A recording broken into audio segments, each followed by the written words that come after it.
Dr. Mohit, the CSIR, all the colleagues also at headquarters with Evangelos and you, Samrat and Vivek. I also know several of the colleagues, Ellen from the panel. So I wish today that we will have a good presentation.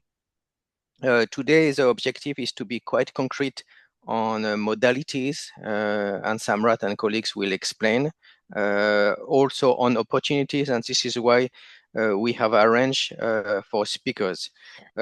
Just to give you one outline of the type of cooperation that we have at political level between EU and India, is definitely moving, especially at a time where our close friends from the US are a little bit closing the door for mobility of scientists, not only from India to US, but also even from European to go to US. It's a good timing opportunity to reinforce the link between EU and India. Usually, my second point is usually mobility is from India to Europe, but we should equally look at the possibility from Europe to India. So this is something that at the European Commission level, we also would like, not necessarily in today's presentation, but in a mid-term to rebalance. And because the partnership can be in both directions, you have extremely strong research teams in India as well. My last point is a general comment, and the headquarter colleagues know it best. The mobility MSCA program is not only a mobility program, it's in fact to build research together. So this is why there is this combination between mobility of staff, scientists, and developing together a joint project. It's quite essential to brand it that way, that it's not only about an exchange. So Samrat, I just wanted to debrief you on this. Also, we work from the EU delegation in Delhi a lot with EU embassies. So whatever we try to do on MSCA, we link it to the bilateral programs as well. So they are not exclusive, and you should grasp opportunities also on the bilateral programs. So Samrat, back to you. You have a tight agenda, and thank you to Dr. Mohit and all the colleagues. Back to you. Thank you so much, Pierik, for this kind words, and also very important emphasizing on the potential for partnerships and networking here. I would also like to welcome Dr. Anand Mohit from the CSIR, who has been, as I said, very instrumental in this co-funding partnership. And Dr. Mohit, if you could, on behalf of the CSIR, also give some opening remarks to the participants. Thank you. Thank you, Dr. Samrat, and thank you, Pierik, for such a nice overview of the program and what it focuses on. We fully agree with you. This is not this Pillar 1 MSCA Staff Exchange CSIR entered into this partnership in 2024, and with the objective not only for mobility, but a theme-based, defined area-based mobility to encourage more research and output-oriented collaboration. And this was set up in line with the India-EU agreement, and we have been discussing a larger, broader framework cooperation between India and EU on SLT. So this program supports excellence in science and innovation and multilateral cooperation with the EU and its associated countries. And it is across all fields, and we welcome all the CSIR scientists to take benefit of this mechanism that has been set up by the Council and connect with the EU counterparts. With these few words, I give back to Dr. Samrat for taking through the agenda, and we'll be happy to run through the presentation about CSIR's co-funding mechanism. Thank you, Samrat. Thank you so much, Mohit-ji, for your opening remarks, and we will hear later more from you about the modalities of the co-funding partnership. But we start with our main presenter today, which is Mr. Evangelos Daskalopoulos, project advisor from European Research Executive Agency at the European Commission, Brussels. Very good morning to you, Evangelos. Thank you so much for joining us and taking the time. to walk us through the 2026 Staff Exchange Call. And with that, the floor is yours, and I'm sure your presentation is ready. Yeah. Thank you so much, Samrat. So hello everyone. Good morning from the rainy and cold Brussels. First of all, I would like to thank the organizers for the introduction and the kind invitation, of course, to participate in today's event. My name is Vangelis Daskalopoulos, and today I'm going to present you one of the funding schemes that the EU has put in place for enhancing the careers. And let me also, can you please confirm that you can see my slides? Yeah, visible. Perfect. Thank you. Yeah, okay. So to walk you through one of the funding schemes that we have put in place to enhance careers of researchers and to increase collaboration between organizations doing research and innovation. And of course, I'm referring to Staff Exchanges, which is in the framework of the Marie Skłodowska-Curie actions. So I'm going to give you a bit of policy background. Horizon Europe is the European Union's key research and innovation program for the years 2021-2027. And it has a budget of a bit more than 95.5 billion euros. It tackles climate change, so it helps to achieve the UN's SDGs while at the same time boosting the competitiveness and growth of Europe. The program also facilitates collaboration and strengthens the impact of research and innovation also towards developing and supporting European Union policies in the context of global challenges. And lastly, it aims to support the creation and dispersing of technologies and of new knowledge, excellent knowledge, as well as creating jobs. So as you can see, the MSCA falls under the umbrella of the excellent science of Pillar 1. And with a total budget of 6.6 billion euros, MSCA helps to lay the foundations for excellent research and also have the impacts that we just discussed about boosting jobs and growth and investment and so on. Now, as regards to the key features of the MSCA, firstly, it provides support for the training and growth of researchers at any career stage. It encourages pioneering research in a wide range of fields, and this is done through a bottom-up approach, which is central for the whole MSCA. It facilitates international, intersectoral, and interdisciplinary mobility that you will see also in the later slides. I may talk about the 3 I's. It ensures an attractive working and employment conditions for researchers. It delivers structural impact for the organizations themselves, and this is done through the excellent programs. And lastly, it fosters strong partnerships with industry and the SMEs. Now, on this slide, you can see the different types of MSCA funding that is available, which target different objectives, each of them. So, for example, we have on the left-hand side the doctoral networks that support programs to train doctoral candidates, PhD students, in both in academia and non-academia. We can have postdoctoral fellowships, which support career perspectives and excellence for postdoctoral fellows.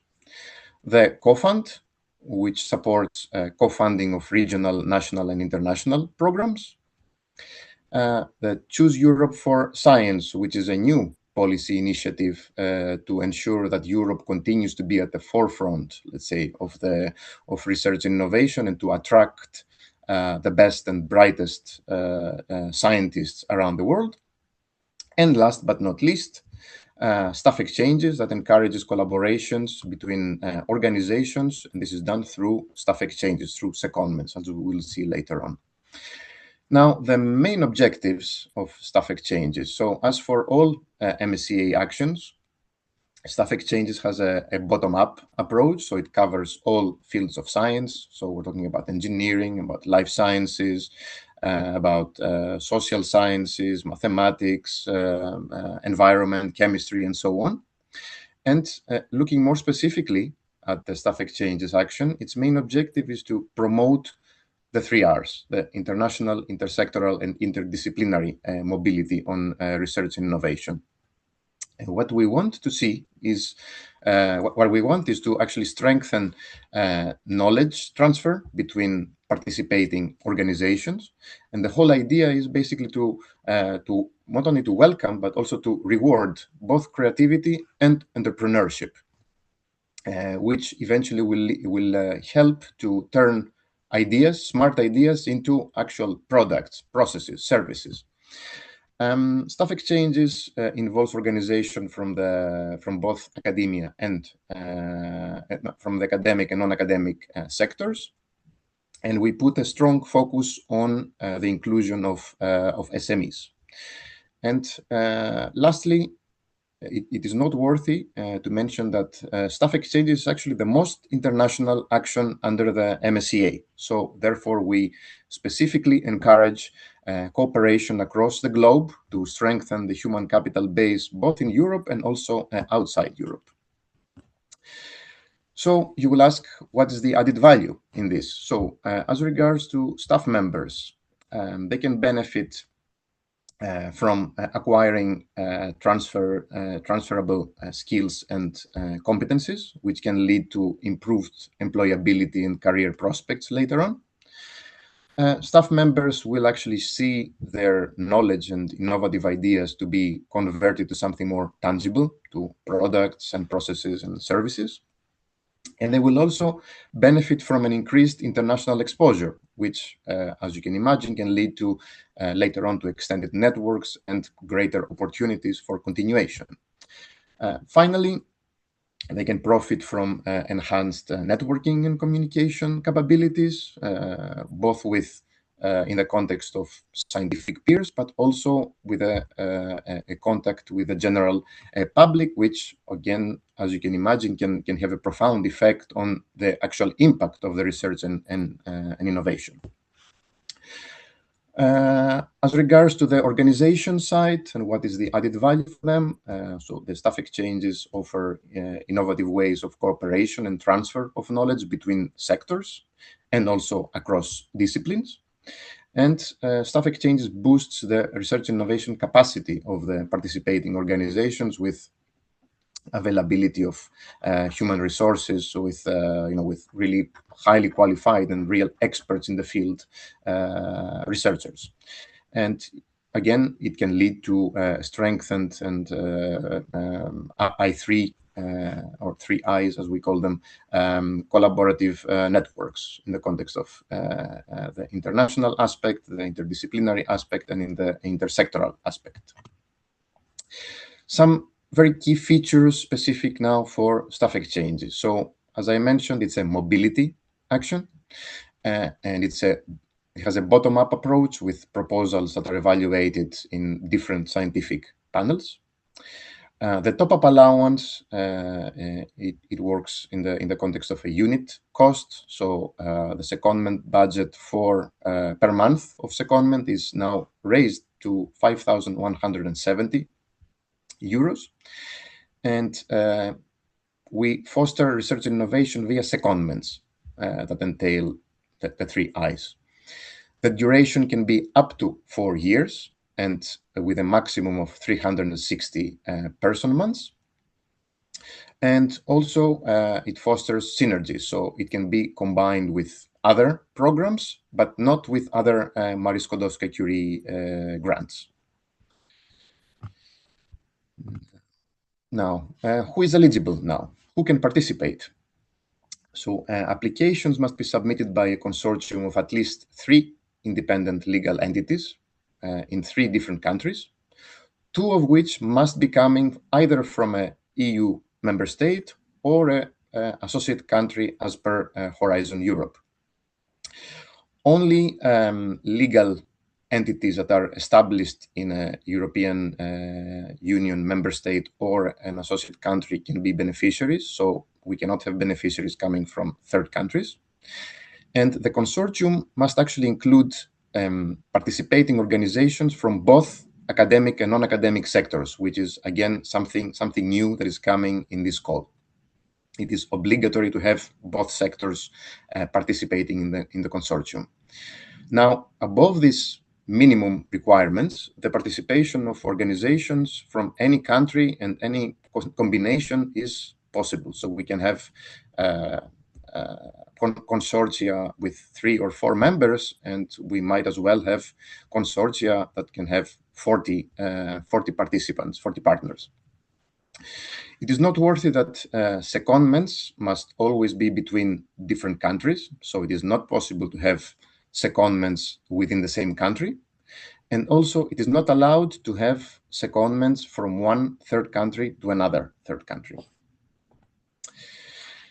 A few words to clarify about participating countries. So there are practically 3 different types of participating countries. They can be either EU member states or associate countries as per Horizon Europe, or third countries. And third countries can fall into 2 different categories, depending on whether they're considered low to medium income, which makes them automatically eligible for funding, or if they're high income, which makes them not automatically eligible for funding. And in these cases, they have to reach out, for example, for exceptional funding and ask for it during the proposal. Beneficiaries now are the legal entities who sign the grant agreement. And actually, they have the responsibility for the appropriate implementation of the action. And they contribute directly to the implementation of the secondments, to transfer of knowledge, and so on. Associate partners are entities which participate in the action. However, they do not sign the grant agreement, and they cannot charge any costs, and they cannot claim contributions themselves. And lastly, as I said, we have the third countries that can be either eligible or non-eligible for funding.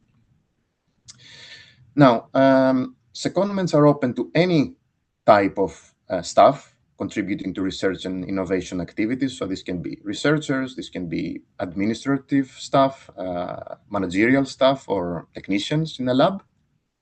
And this definition of what staff means, this is according to national law and to internal practices within the organizations, the sending organizations. And this, of course, is in the context of having the legal means and capabilities in terms of, controlling and supervising and instructing the secondees during their secondment somewhere else in the hosting institution. As I mentioned also earlier, researchers can be at any stage of their career. So we can have PhD students, but we can also have professors going on secondments. The secondment period can be from 1 month minimum to 12 months maximum. And here we have a simplification that I will also touch upon in a later slide, where we have strived to simplify things. So we have abolished one eligibility rule that had to do with the need for 1 month full-time engagement with a particular sending institution prior to the first secondment. So this is abolished now to simplify things. But during the secondment, staff needs to be devoted full time to the action. So there's absolutely no possibility to have part-time secondments. And lastly, after the period of secondment, the secondees are expected to return to their sending institutions in order to maximize the impact of the exchange by transferring the knowledge, what they have acquired during the secondment, back to their sending institution colleagues. This is a slide to summarize what is allowed and what is not allowed in terms of eligibility. So we found all mobility from Europe, so either from a European Union member state or an associate country, to a beneficiary or to an associated partner. So from a beneficiary to another beneficiary for relating to any sector, or from a beneficiary to an associate partner, and here sector is not relevant at all. Secondly, we can have secondments from an eligible associate partner to Europe, so either to a European member state or to an associate country as per Horizon Europe. And associate partners that are non-eligible for funding are in principle not allowed to send any secondments that will be funded. Now, what does Staff Exchanges fund? There are two major types, two major categories, let's say, in this context. The overall funding amounts 5,170 euros per person month, and it's broken down into category A costs, which amount now 2,870 euros per month, and these are to be used solely for the traveling, the accommodation, and the subsistence costs of the secondee, and nothing else. While we have category B costs that relate to costs that can be directed towards research, towards training, networking, and managerial costs. And this category B costs amount to 2,300 euros in total. And of course, we have special needs allowances, which contribute to additional costs of staff members that have some sort of recognized disability.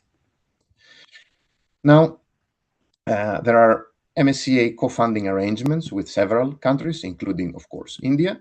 And to enable the participation of entities of the CSIR and the European Commission have agreed to this co-funding mechanism to support research and innovation short-term exchanges of staff members to participate in the Staff Exchanges program. And by this, the aim is to support the exchange of scientists, of academics, of research and innovation staff globally in order to promote scientific and technological collaboration, and of course improve globally the international relations. Of course, the next speakers will provide a more in-depth and targeted presentation in the context of this co-funding modality. A few quick words about the focus on the proposal itself, because it's important. So first of all, you will find all the relevant information that you will need on our participant portal. So we're talking about details on the work program, on the guide for applicants, on the different kinds of templates that you will need, and of course the link, as you can see on the bottom side of the slide, that you will use to access and to start putting together and submit your proposal. You have the possibility to search for partners as well for your consortium with a find partners function, but I will also touch upon this later on. And finally, you will have, of course, additional support with our online manual and the IT how-to, which covers also the whole project lifecycle and provides step-by-step information about how to do everything. Now, you will ask the question, but how do I find the partners? So there are various possibilities. So either through networking events, for example, through conferences, through seminars, workshops, webinars, etc. Of course, this can be done through former or current collaborations, or even projects where you are already jointly participating. You can use the Funding and Tender Opportunities portal and the MSCA matchmaking platform. And of course, if you want to consider non-academic partners for your consortium, you can also try the Enterprise Europe network, which specializes on SMEs with let's say, international ambitions. And last but not least, you can always reach to your NCP for any additional support and guidance. Now, it is of crucial importance to not only to get acquainted with all the reference documents before applying, so guide for applicants, the work program of Horizon Europe and Marie Curie, the different templates, the model grant agreement, etc., but also to follow them really meticulously during the application process to avoid mistakes. Once you start to apply and draft your proposal, you will need to complete the more administrative part, the part A, and the part B, where you will be able to elaborate more on your proposal, following the three main criteria: excellence, impact, and implementation. So under this context, in the excellence, you will have to describe the added value. So how the consortium is more than just a list of partners, but how they are complementary with each other and how they synergize their efforts. You should emphasize on the originality, so how the proposal goes beyond the state of the art, and also to outline what is the knowledge transfer, what is the highlight the expertise that will be contributed from each individual partner. And of course, I mentioned also the 3 I's. So again, we will expect for you to highlight the international, the interdisciplinary, and intersectoral aspects of the proposal. As regards to impact, so we will want to see how what impact is brought for the researchers themselves, for the secondees that will take part, but also for the beneficiaries themselves and at the European level in general. Dissemination is playing a very, very big role. So you will have to demonstrate how you see the impact of your outputs and how it will be measured. And of course, to explain how providing opportunities for individuals to acquire new skills, knowledge, and experience will be done, because this is very, very crucial. Also, IPR can also score some extra points if you have a very credible strategy on how you see managing intellectual property, how you see exploitation of the project's outputs coming out. And lastly, we have the implementation, where you will be expected to have a very well-elaborated plan to how to monitor the progress of the project, whether you have thought about potential risks, critical risks that might arise during the lifetime of the project, and what kind of mitigating actions can be taken to minimize their repercussions. As regards to implementation, it will be very important to demonstrate how will be done by how the research and innovation work will be done by whom, and so the objectives will be very, very important. The overall management will be very, very important to be very elaborately explained. And lastly, particular attention should be paid also to project deliverables and milestones and so on the actual outputs. Some quick tips and tricks which might seem obvious, but they are important. So first of all, you should adhere to the call's requirements and ensure that the proposal aligns with the actual goals of the action.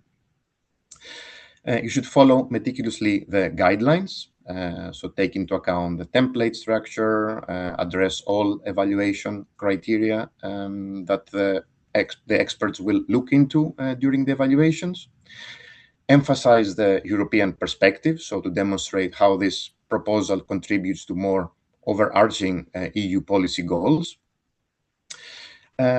it's very a good idea to seek for external feedback. So reach out to colleagues that are working in the same field and have them review your draft proposal. But of course, also you can reach out to your NCP. Very importantly, commit to a sustainable collaboration. So it is very important for us to see that this is not just a one-off thing, that we want to see that there is a consortium that is put together towards a common goal, and would like to see that this is going to be a sustainable collaboration that will move on with trying other projects after the end of the lifetime of this particular project. And lastly, always contact your national contact point because they can guide and support you in many ways. Now, as you know, the 2026 call is open. The deadline is on the 16th of April, so you have a good 2 months to still available to apply. The call budget is 97.92 million euros. And here I've included a slide with novelties in case there are some participants here that you have tried in different previous calls. So you will notice there are some differences. So first of all, there is a greater flexibility for three-way mobility. So same sector secondments are now allowed. And so international cooperation is strongly encouraged. We have removed the requirement for the non-associated third country to be part of the consortium to be eligible. But now both academic and non-academic sectors must be involved. For simplification, we have removed the 1-month rule prior to the first secondment. There are enhanced skill development emphasis in this case, and there is a new minimum threshold of 3 in each evaluation criteria. And lastly, as I mentioned, there was a quite generous increase of the category A part to 2,870 euros per month. For any query that you might have, you can reach out to our research inquiry service with your question. And before closing, I would like to make a special reference to the 30 years of Marie Skłodowska-Curie action. So in this special year, we honor not only the legacy of this amazingly bright woman, Marie Skłodowska-Curie, but also the great impact that this program has had on the world of research and innovation. So since its start in 1996, the MSCA program has supported more than 150,000 researchers, and this includes 23 Nobel Prize winners. So we celebrate the profound influence that this program has had not only on individual researchers, but also on the more global impact on institutions and businesses, both in Europe and also outside it. And with this slide, I would like to thank you for your attention. And if I have understood correctly, all questions will be the Q&A will be done later on. Thank you very much. Thank you so much, Evangelos, for a very well-structured and comprehensive presentation about the 2026 call, the modalities of it, the eligibility, also the added value of the staff exchanges. And I really like that it's the most international action under the Marie Skłodowska-Curie. So that's really very important to know, and how one can build up on more future collaborations and projects with starting with the staff exchanges. And also thank you so much for outlining the novelties. I think that's also very important to see, for those who already know about the staff exchanges, they know that there have been some changes here, and so that's very good to know. And as you already mentioned, we will have a dedicated Q&A session with our expert speakers. So we will have one more presentation by Dr. Anand Mohit, who will present now the modalities of this co-funding partnership on behalf of CSIR. And after that, we will have both speakers in the Q&A chat to answer questions, which will be moderated by Dr. Vivek from the EU delegation. So thanks again, Evangelos, for your presentation. And now I kindly invite Dr. Anand Mohit from the CSIR for his presentation. Thank you. Thank you, Samraji, and thank you, Stefan Gallos, for the nice presentation and making my job easier. So I will quickly take you through, for the benefit of the European colleagues, I have included some introductory slides about CSIR so that you can benefit from. So the Council of Scientific and Industrial Research is India's largest industrial R&D organization. We have 37 institutes spread all across India, working across the domains, all industrial sectors. We have, in addition to our institutes, 39 outreach centers, again, across India, and 1 innovation center and 5 units. We are manned by a scientist and S&T support staff of over 7,500. With the floating population of PhD students of around 6,000 working in our institutes at any given point of time. And apart from these, around 3,000 odd masters and bachelor students are also working in our institutions. We have a multidisciplinary character with the state-of-the-art facilities and skilled manpower and a nationwide presence and strong connect with the state and industry across these states. Because of our multidisciplinary theme, we are, and to align ourselves to our national missions and schemes and sustainable development goals, we have categorized all the research that is happening across CSIR broadly that are listed over there in front of you. I will not read them one by one, but just to tell you, the number within the bracket represent the number of CSIR institutes working in these domains. So our institutes work in multidisciplinary domains. Like in healthcare, 30 of CSIR institutions are working. In agri-nutri biotechnology, around 32 of them are working, and parallel, like in aerospace, electronics, and instrumentations, and strategic sector, 19 of our institutions are working. And all of these institutions are interconnected and working together, many jointly working with each other on various missions and fast-track translation programs. There's a bit of CSR in every Indian industry. You name a sector because of our multidisciplinary presence and character. So we have handheld India since its independence for strengthening its through S&T interventions, be it drugs and pharmaceuticals or energy, electronics, leather and light sector, aerospace, mining, minerals, food processing, agriculture, rural and cottage industry. So you name a sector, and we have contributed towards its growth in India, not only in the urban sector, but also in the rural sector. Apart from this, we have an academic arm of the council that goes by the name Academy of Scientific and Innovative Research. This was established by an act of the parliament in 2012, and it works in a hub and spokes model on all applied areas of S&T, all CSIR institutions, and in addition to CSIR institutions, the Indian Council for Medical Research, all ICMR institutions, our sister department, are also associated with the academy and some other institutions.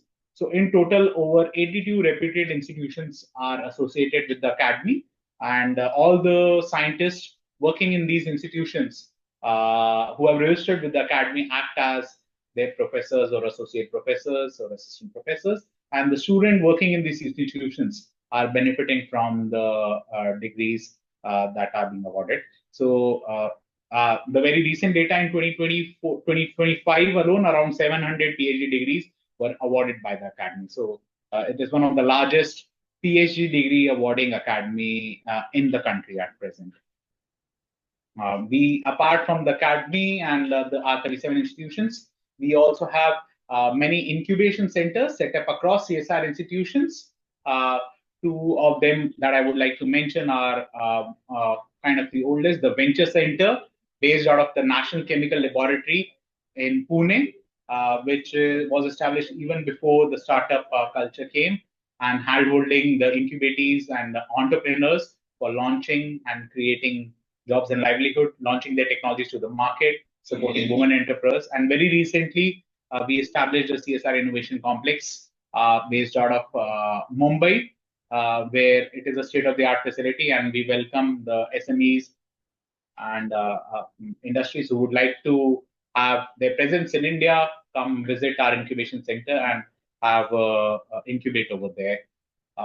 Now coming to the international part, we work with RTOs like CSIR across the globe, and we have around 56 corporate level arrangements with RTOs in over 40 countries. You can see on the right-hand side over here, Europe. We have the collaborations with many leading RTOs. And one such collaboration framework that we signed in 2024 was through a co-funding mechanism that we established with the European Union for Marie Sklodowska-Curie Actions Program of the Horizon Europe. And we are very happy to say that it was a real, we are very thankful to the EU delegation in India, as also to the MSCA Staff Exchange team, Thierry, especially because of their contribution and guiding, we were able to establish the co-funding mechanism in line with the Horizon Europe MSCA program. And through this scheme, we top select MSCA Staff Exchange projects and enable CSIR institutes to participate in joint research with European international partners and support the secondment of CSIR staff. Since 2024, 3 calls have been announced. The third one is presently ongoing. And we have received proposals in food science and technology, in chemical engineering, biological sciences, digital metrology, aerospace engineering, ocean science and engineering, and AI and transformation systems. So varied areas, and we can support all of them. And the project can be for up to 4-year duration, as told by Mr. Evangelos. And these to be, we do expect that these could be sustainable collaborations and which could turn towards a common goal and which last longer, and so that the people apply for joint projects in their next after this 4-year duration. So briefly about our participation in the European Commission programs, in the FP7 and in Horizon 2020, over 24 projects were granted and executed by CSIR. And 2 such developments I have just indicated over here: the sustainable eco-friendly water transport solutions, again under CS India EU Re-Empowered project, executed by our lab, Central Mechanical Engineering Research Institute, and another one is Ecobotics, the marine robotics, again executed by our lab, National Institute of Oceanography. Apart from now coming to the staff exchange, I'm not going to these details. Mr. Evangelos has already talked about it, what it focuses on, and for what we expect and the expected benefits for the staff members is enhanced research skills and career prospects, and increased innovation and entrepreneurial mindset, and expanding international networks and communication capabilities. While for the participating organizations who connect, there's a lot of knowledge transfer, strengthened collaborative networks, and boosted research and innovation capacity. So coming to the terms of the co-funding mechanisms that CSIR established, the provision under the CFM are we will annually provide financial support and grant for up to 10 CSIR permanent staff in MSCA Staff Exchange projects. It's for the outgoing secondments from India to Europe. CSIR will successfully fund the permanent CSIR employees who are selected under the project. So each visit can last for up to 45 days per calendar year, with maximum 3 visits per staff per institute for the whole project duration. And for the incoming secondments, CSIR institutes will host the European consortium SMT staff, and each visit for them can last up to 60 days per entity per calendar year. So this and the duration of the project can be up to 4. Third call is already on. So these are the things that we can support: the travel, the workplace will be provided by the host institution, local expenses, DA. So everything will be provided by the CSIR for the CSIR permanent faculty, for the CSIR permanent scientists, and health insurance as applicable. These are the timelines for the third CSIU MSCA call. The second call, we have just closed the evaluation of the proposals that were received, and the final results are awaited. The third call, we launched the call slightly delayed from the EU's call. It was 23rd January, and accordingly, the proposal submission deadline to CSIR is also extended to 16 May. So it works. The complete proposal that the CSIR PI develops with its EU counterparts is to be submitted on the CSIR portal as well by the CSIR PI, along with some other details that are indicated on our International Collaboration Management System, the submission portal. And the last date for doing that by the Indian PI is 16th of May. All other details are indicated over here. And for any specific questions, we'll be happy to answer them over here. Or in case later, you can write to Ramaswamy Bansal at rsb@csir.res.in. And we welcome our European partners to join hands with CSIR for submitting projects and building sustainable international collaboration linkages. Thank you. Back to you, Samratji. Thank you so much, Mohitji, for this very excellent presentation on outlining the modalities, and also to see how strong actually CSIR's footprint is in the country, but also in the EU-India RNI partnership. That's always great to see. The slides you have showed. It was very impressive. And with that, I would say I ask also our colleague from Brussels and Dr. Vivek Dham from the EU delegation, who will now moderate the Q&A session. And Vivek, I just give you the mic. Yeah. Thank you, Samrat. I will ask a couple of questions to Evangelist first, and then I will shift to Mohit. So, Evangelist, there are two prominent questions I try to summarize. One, in addition, CSIR has a co-funding assured for the CSIR entities, for the Indian entities. But the question was related to non-CSIR entities like IITs, or there are several institutions from India who will be part of this, who wish to be part of the staff exchange call for 26-27. The first question, A, can they be eligible for EU funding on an exceptional basis? Question B, if not, if they can be supported by the European consortium for some kind of visits from India to Europe. So that is the first question for you. So as regards to the first part of the question, in my understanding, for any institutions that are not part of the CSIR, they can indeed take part in consortia, but of course, because they would be regarded as not automatically fundable, they would have to demonstrate in the proposal why they think that they could be funded. So opt for the exceptional funding channel, let's say. And in order to be deemed one proposal appropriate for exceptional funding, it should satisfy certain rules. For example, it should be demonstrable in the proposal that this element that is brought by this in question Indian partner, they're bringing something really valuable because, for example, it relates to something that exists only in India in the context of research and innovation, and other provisions. So you really have to work on the proposal and try to convince the experts what makes the participation of this particular Indian partner so valuable that cannot be found anywhere else in Europe or in an associated country. As regards to your second part of the question, just to make sure that I understood correctly, is that when you have secondees from Europe that want to go for a secondment to an Indian partner, but that is still not part of the CSIR. Was this the question? No, actually, that's the other way around. Basically, Indians who are not CSIR, if they participate as an associated partner, whether any European consortium member can support their visit on an exceptional basis. Associated partner.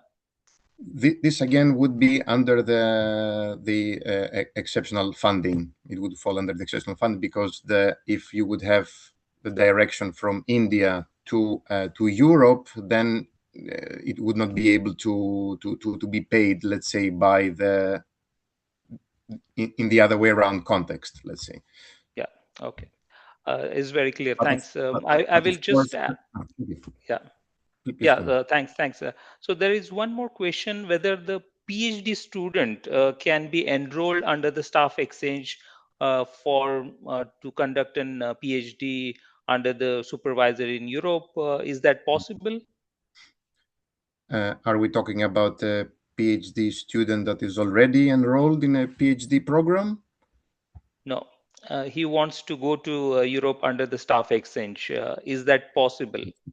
So in this case, it would not be possible because staff exchanges are actually funding secondees that already have a position, that are already engaged in research and innovation, be it a PhD or a postdoc, or, as I said, also more experienced researchers, like can be professors. So in order to if they have this in order to be in this capacity, they would first have to be enrolled in a PhD in a position where they are engaged in the research and innovation activity in one of the partners that are in a consortium participating in staff exchanges program. And then if they would satisfy the other eligibility criteria, then it would be possible. Yeah, thank you, Evangelos. Is very clear. Just to add, if I may, the Marie Curie Staff Exchange Program is open for all entities in India. Okay, so participation is one aspect and funding is another aspect. Okay, just this is for the participants who are listening to us. So what Evangelos was telling, that there are two possibilities that you can partner into the consortium. One as a partner, okay, and in that case you will be signing an agreement with European Commission if you are exceptionally funded. Okay, for that he already explained what are the criteria of exceptional funding. But there are other option is own funding, where the Indian entities will be partnering as an associated partner. Okay, in that case the non CSIR entities has to bring their own mobility grant to visit the European consortiums. So this is what happening right now. We have 25 data 25 calls data. So there are 24 proposals from India, which includes almost 34 entities. Out of that 24, 5 proposals has been selected, and out of that 5, there are CSIR proposals entities who are part of it, and rest of the Indians who are selected are putting their own intramural grant. That means they can receive the Europeans in India, but on the same time they are also willing to put some intramural grant to visit under this project to European universities. So this is what the funding arrangement is. And the second question, what Evangelos already clarified, it is only for the staff exchange, that is scientists, technicians, and everything. My second question to Mohit, regarding, there is a question related to whether the scientist is from photo electrochemical applications, so whether he is eligible to participate. And then the second question is about the 10 grants which the CSIR is providing.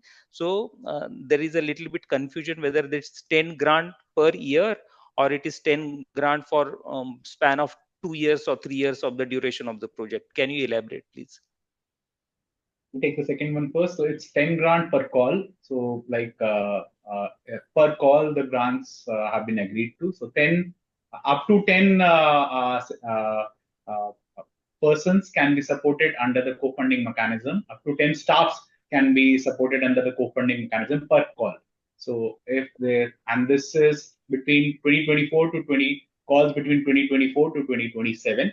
So so if EU announces another 2 calls also in the current year, so each call, so 10 staff exchanges will be supported. So this is regarding second part of the question.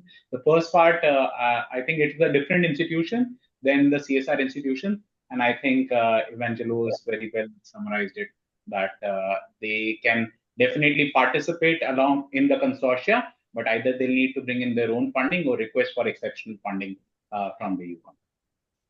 Mohit, there is one more question regarding I am not a permanent employee of the CSIR, whether he or she can be part of the staff exchange project. So again, it is so CSIR co-funding mechanism, as per the mechanism goes, can support the permanent CSIR officials only. So if he is a PhD student, he or she is a PhD student, or any researcher working in the council, and he would like to participate in this program along with the CSIR permanent staff, either he will need to bring in his own or a postdoctoral student. He or she will need to bring his own grant or apply along with the CSR PI for the exceptional grant that is provided by. Yeah. There is also a question from Dr. Raj is about what if the EU selects and since the CSR has a limited grants and it does not fund, how will this project be funded? So it's a two-tier selection process, and both the proposal need to be selected on both sides for getting the grant from CSR. Means if it is selected by the EU and if it is not selected by the CSR experts committee, it will not go ahead. If it is selected by the CSR experts committee and not selected by the EU side, EU's experts committee, then also it will not go ahead. It is a two-tier selection. Both sides need to agree to supporting the project, and specifically for CSR, if the EU doesn't select, so it doesn't select. There's no point in the expert committee selection. Yeah, just wanted to give assurance to Dr. Raj that the evaluation first conducted by the European Commission and the CSIR look into that evaluation very positively. So there are very low chances that we have this discrepancy that the Europeans fund and the CSIR will not fund. So we take care of that. We already discussed these issues and we try to minimize all uncertainties because any researchers want to be a very assured way of funding. So we take care of that aspects very well. Samrat, do you see any other pressing questions which for Evangelos or anybody? Yeah, thank you so much. So far, there have been quite engaging discussions and networking going on. I just see this question about the templates. So are the templates the same, like for CSIR and for the Staff Exchange Call, like, or are CSIR scientists to submit a separate proposal? That's one of the questions. Moichi. So regarding the CSIR template, it's very simple. So whatever things that have already been filled on the Horizon Europe funding and tenders portal in their applications. So the complete proposal as such in the form of a PDF is requested to be uploaded on the CSIR portal, and also with some other details that we expect the CSIR scientists to fill in themselves. So that is there. So it's a very simple application form on the CSIR side. I can just say that. Evangelos, a question for you regarding associated partner. If associated partner consortium is selected, whether the Indian entities who are participating as an associated partner needs to sign the EU grant agreement, or it is just a consortium agreement? No, so thank you, Samrat. So again, I will reiterate what I mentioned in one of the slides, that it is only beneficiaries that sign the grant agreement, and also when it comes to consortium agreement, this is indeed a mandatory document, but it is principally for the beneficiaries.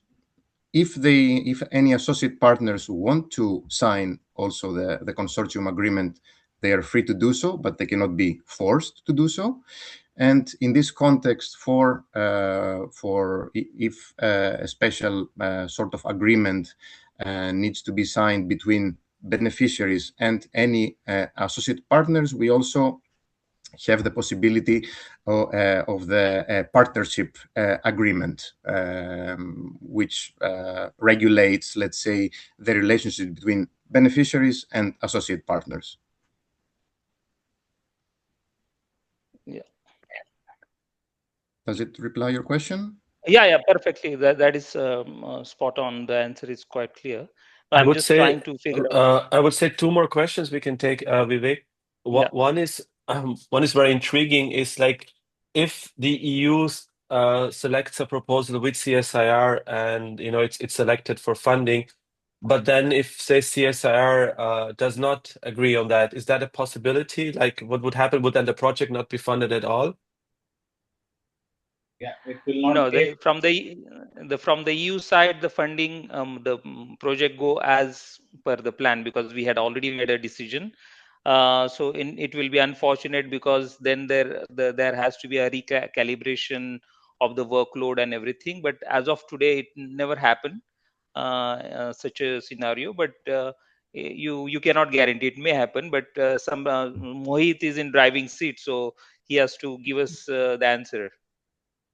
So generally, as rightly pointed out by Dr. Vivek, such a situation has not happened since the last two calls, and it is basically if the CSR expert committee does not recommend the proposal, then CSR will not be able to fund it. So that is plain and simple as that. Yeah. Okay. Yeah, and I think maybe one more time to clarify, I think this is a recurring question, is like if other organizations can participate in the consortium along with the EU partners and CSIR, that is possible. The funding, however, is only for the EU partners and the CSIR scientists, which is under the co-funding arrangement, right?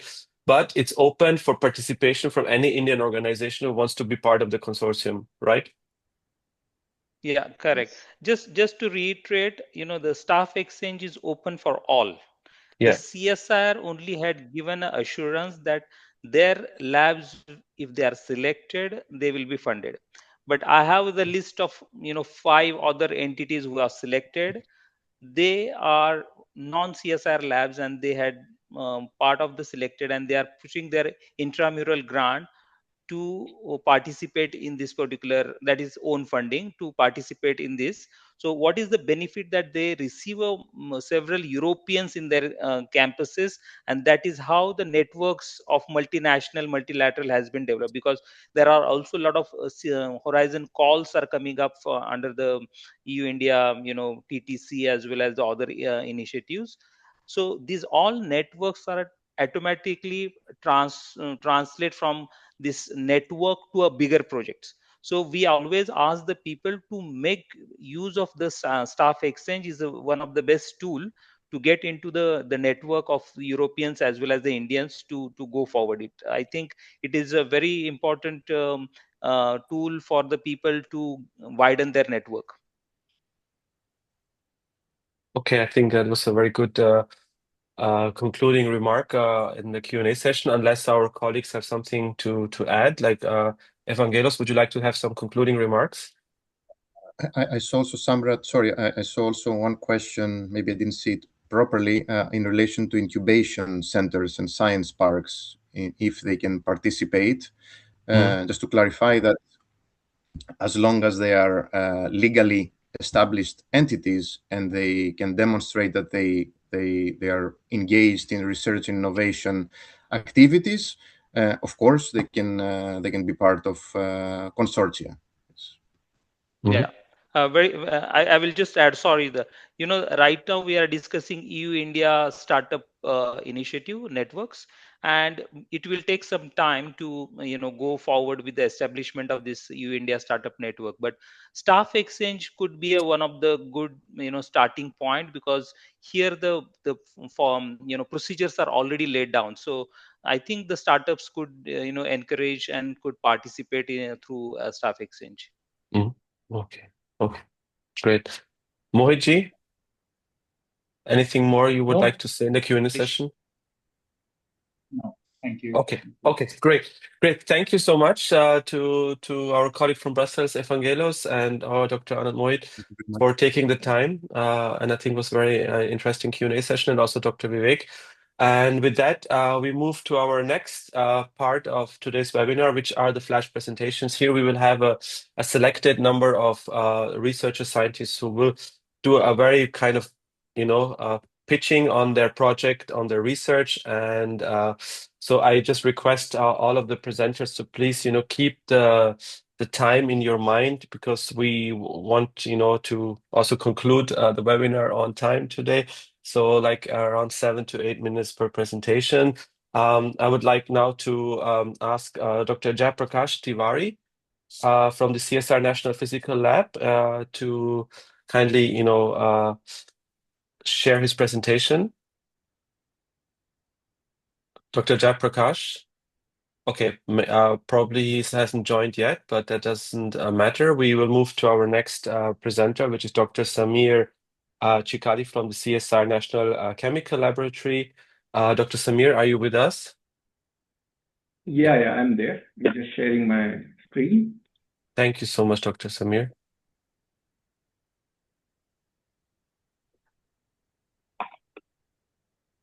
Yeah, can you confirm if you can see my screen? Yeah, you just have to put it in full screen mode. Yeah, perfect. Thank you. Yeah, a very good afternoon to the Indian colleagues and good morning to the European colleagues. I'm Samir Chikali from CSIR National Chemical Laboratory, Pune. The short presentation or the proposal presentation I have is about a polymer called polyethylene. So most of us use it in our daily life. Just to tell you a little bit about polyethylene is on this screen, what you see is polyethylene is the largest volume plastic produced globally. And at the same time, it takes about 1200 years to 2000 years to degrade. Okay. In the Swanky diagram, what you see is, let me see if I can use a pointer. Yeah, here. So in Swanky diagram, what you can see is most of the polymers that are produced today come from either coal or they are coming from petroleum products. If you look at the diagram, the largest volume is this polymer here, which is called polyethylene. And as I said, it takes a long time, about 1200 years to 2000 years to completely degrade. If you look at the recycling rate, so there are recycling rate and you can see where it all goes, mostly mismanaged, landfill, incinerated, very little is recycled, about 8 to 9%. If we use this current way of production, so as on today, about 460 million tons of plastic is produced, and this is going to increase to about 1.2 billion by 2050. That means we are going to produce more and more and use more and more, and we will throw more and more of this. So this can't be sustainable. Therefore, people are looking at whether we can either depolymerize or deconstruct, or can we reuse it. We have been working on this, and there are two papers that are presented here. What you see on your right-hand side is what we have done is polyethylene is nothing but a CH2 kind of lipid unit. We tried to produce double bonds within that by a process which was catalyzed by iridium. So we could build some double bonds in the long polyethylene chain, and then we could use a process called metathesis to break these long polyethylene chains into higher alkenes or alpha olefins. This was one part. But we realized in both these steps, we use very precious and very costly metals. So we were trying to find out whether we can replace them with cheaper and earth-abundant metals. In the second part, where on your left-hand side, you can see that we have been able to replace that with ruthenium. So instead of iridium, we have ruthenium in both the steps. And we could produce C12, that's which is much more value-added product than polyethylene. Now, this doesn't mean that all the polyethylene produced has to be converted to C12. This is one of the possible solutions wherein you can use a waste plastic and produce value-added products. Now, coming to the proposal that I have today is about, can we deconstruct polyethylene to its monomer level? So this is how chemically it is represented. So you have this long polyethylene chain, which can range from about 1 lakh molecular weight to about a couple of million molecular weight.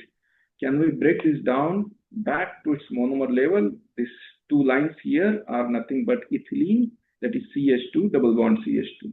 If we can bring it here, then we can polymerize, so we can build a complete cycle. I can take waste polyethylene, break it down, get the monomer, and I can repolymerize. However, as on today, nobody has been able to do this. Therefore, I'm looking for partners who can do this. From the literature and from our experience, I could propose two pathways. One is a radical pathway, wherein we can generate a radical at chain end. Now, there should be people who understand this, and I found that Professor Rinaldo Poli from France, he has done a lot of work on controlled radical polymerization. So I was thinking whether we can use his expertise in calculations, which will tell us whether we can create such radicals, and if these radicals can unzip the long polyethylene chain to monomer level. This is one possibility. However, I have not spoken to him. I have heard him speaking in some conferences, and I thought this is a platform wherein we can have an exchange with Professor Poli and see if he can be able to help us. The second part was whether we can do it electrochemically. So can we use some electrochemical processes wherein I am not an expert, but I just thought whether if we have such a bond like this here, where you have a CH2 and a Br, can it be electrochemically converted to a radical, and then the radical unzips? So this is what I am looking at. And if, so again, I have not contacted Professor Ackerman, but I have heard him, and I think he visited NCL long back, maybe about 10 years ago when I joined NCL. I thought he is publishing now on electrochemical processes, and maybe he will be able to also shed some light on this. So here are my contacts, and I think I have also given it in my first slide. Here, if anybody is interested, they can reach me on this email address. Thank you so much. Thank you so much, Dr. Samir, for your presentation and for also what kind of partners you're looking for, for the project idea you have or the. Now I would like to welcome Dr. K.I. Suresh from the CSIR National Institute of Interdisciplinary Science and Technology. Dr. Suresh, are you with us? I see that you are in the panel. Dr. K.I. Suresh, could I ask you to start your presentation?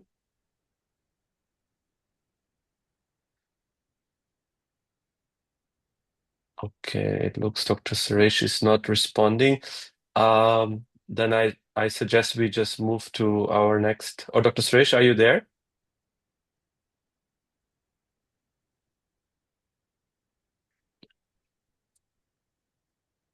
Okay. In the meantime, I would suggest we move to our next presenter. Yes? Hello. Yes. Hello.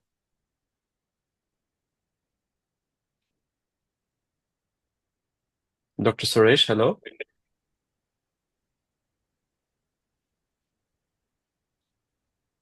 He said something and then he went up. Maybe I'll just connect with him. Oh, okay. And in the meantime, Moitya, we will just go to the next presenter, and then Dr. Suresh can come afterwards. Our next presenter is Mr. Jürgen Bund, Head of International Cooperation at GEOCOM, Germany. Mr. Jürgen, are you there? Yeah. Hello. Good morning. Good afternoon. Good morning. Good morning. Hi. Thank you. Please put up your slides. The floor is yours. Yeah. 1 second. 1 second, please.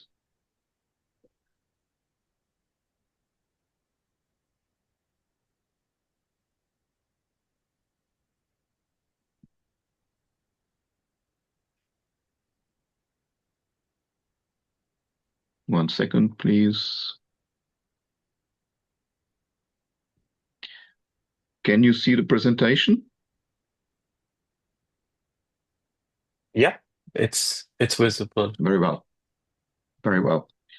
Hello, good morning. My name is Jürgen Bund. I'm Head of International Cooperation at a German not-for-profit association, which is called GEOCOM, which is located close to Berlin in Germany. You see the details in here for further communication and contact. GEOCOM is specialized in geoinformation and associated technologies like data, AI, obviously also sensing and robotics. And we were founded in 2002. And GEOCOM aggregates quite a few organizations from R&D, but also from industry, companies and such in these key technologies that I already mentioned. Our mission is to promote a dialogue between science, economy, public authorities, and politics. And our core business is the management of national, German, but also international innovation and R&D networks for different topic areas. We have about 19 active members in our network, and more information on our website. English version is available. So I'm very proud to have been one of the partners in this already mentioned ecobotics.c project, Staff Exchange project, in which CSIR NEO in Goa, National Institute for Oceanography, participated. And I was one of the co-authors of that project. And that project that Staff Exchange project aggregated 10 partners in total, and was concluded a year and a half ago. Hello? Everything's okay? Yeah, please continue. Okay.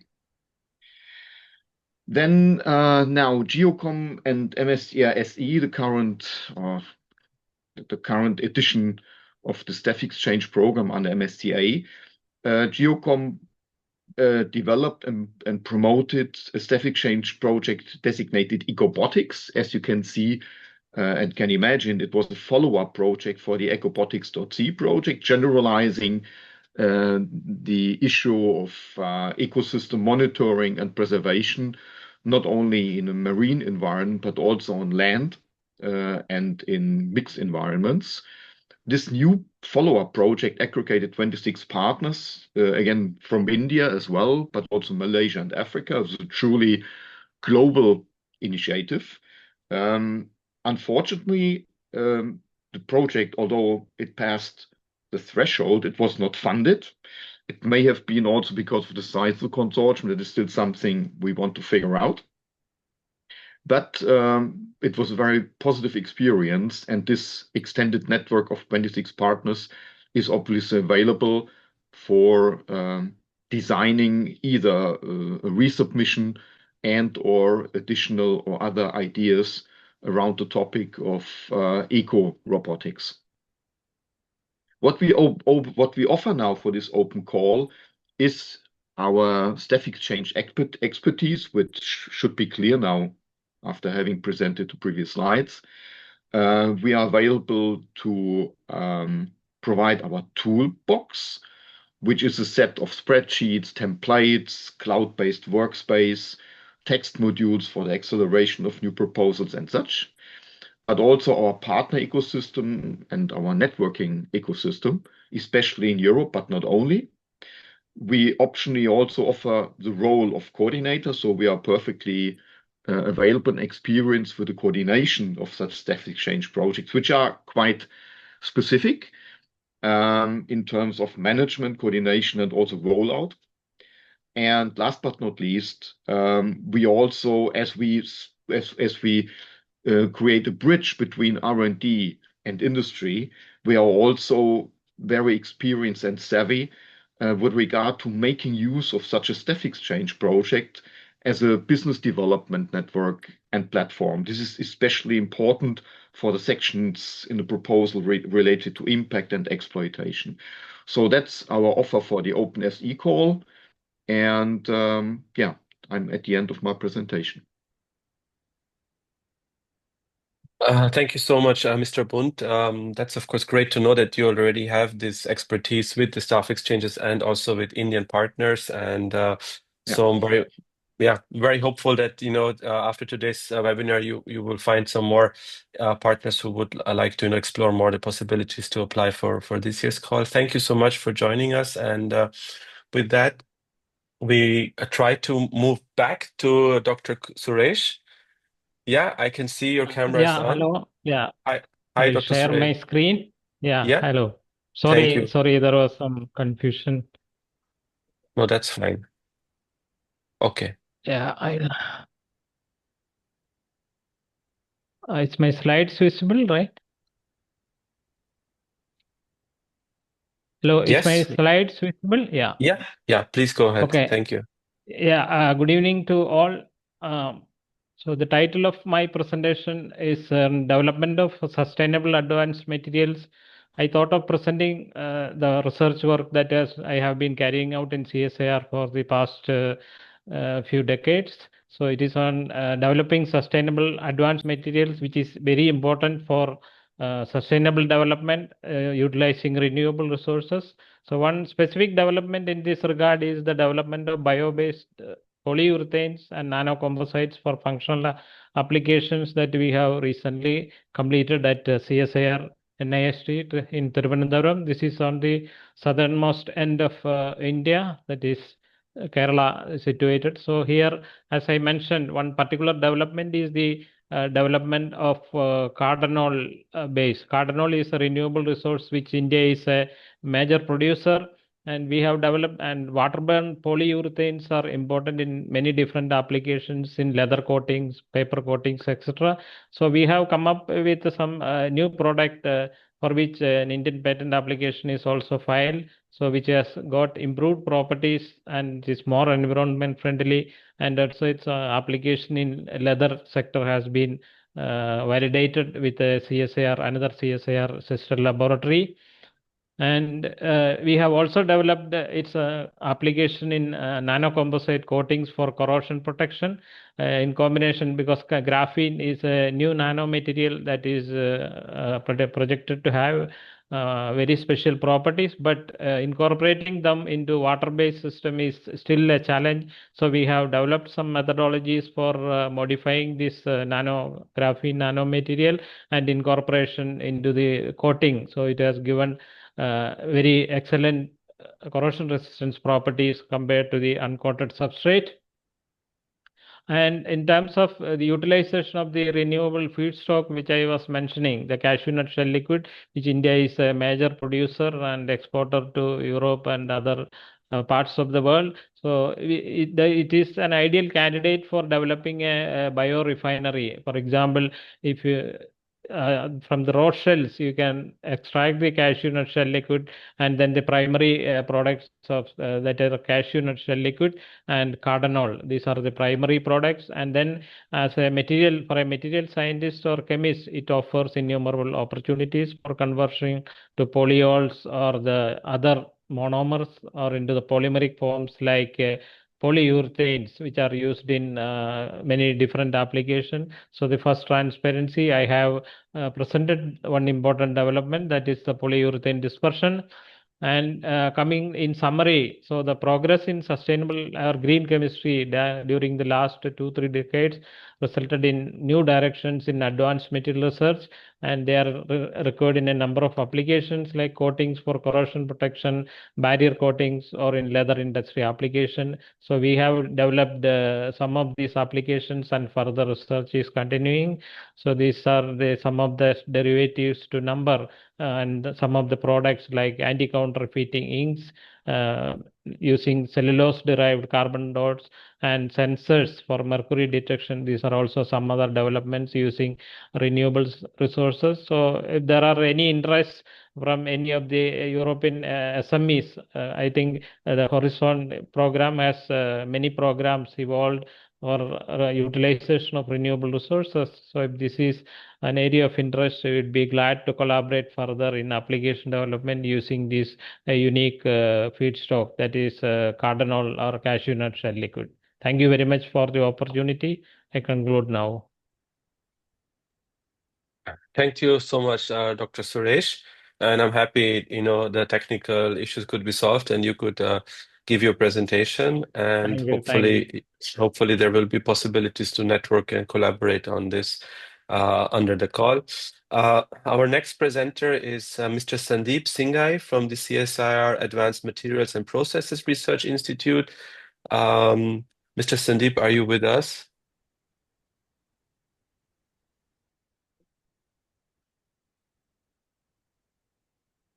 Am I audible? Yes, Mr. Sandeep, you're audible. Could you share your slides? I'm just sharing. Is my slide visible? Yeah, it's visible.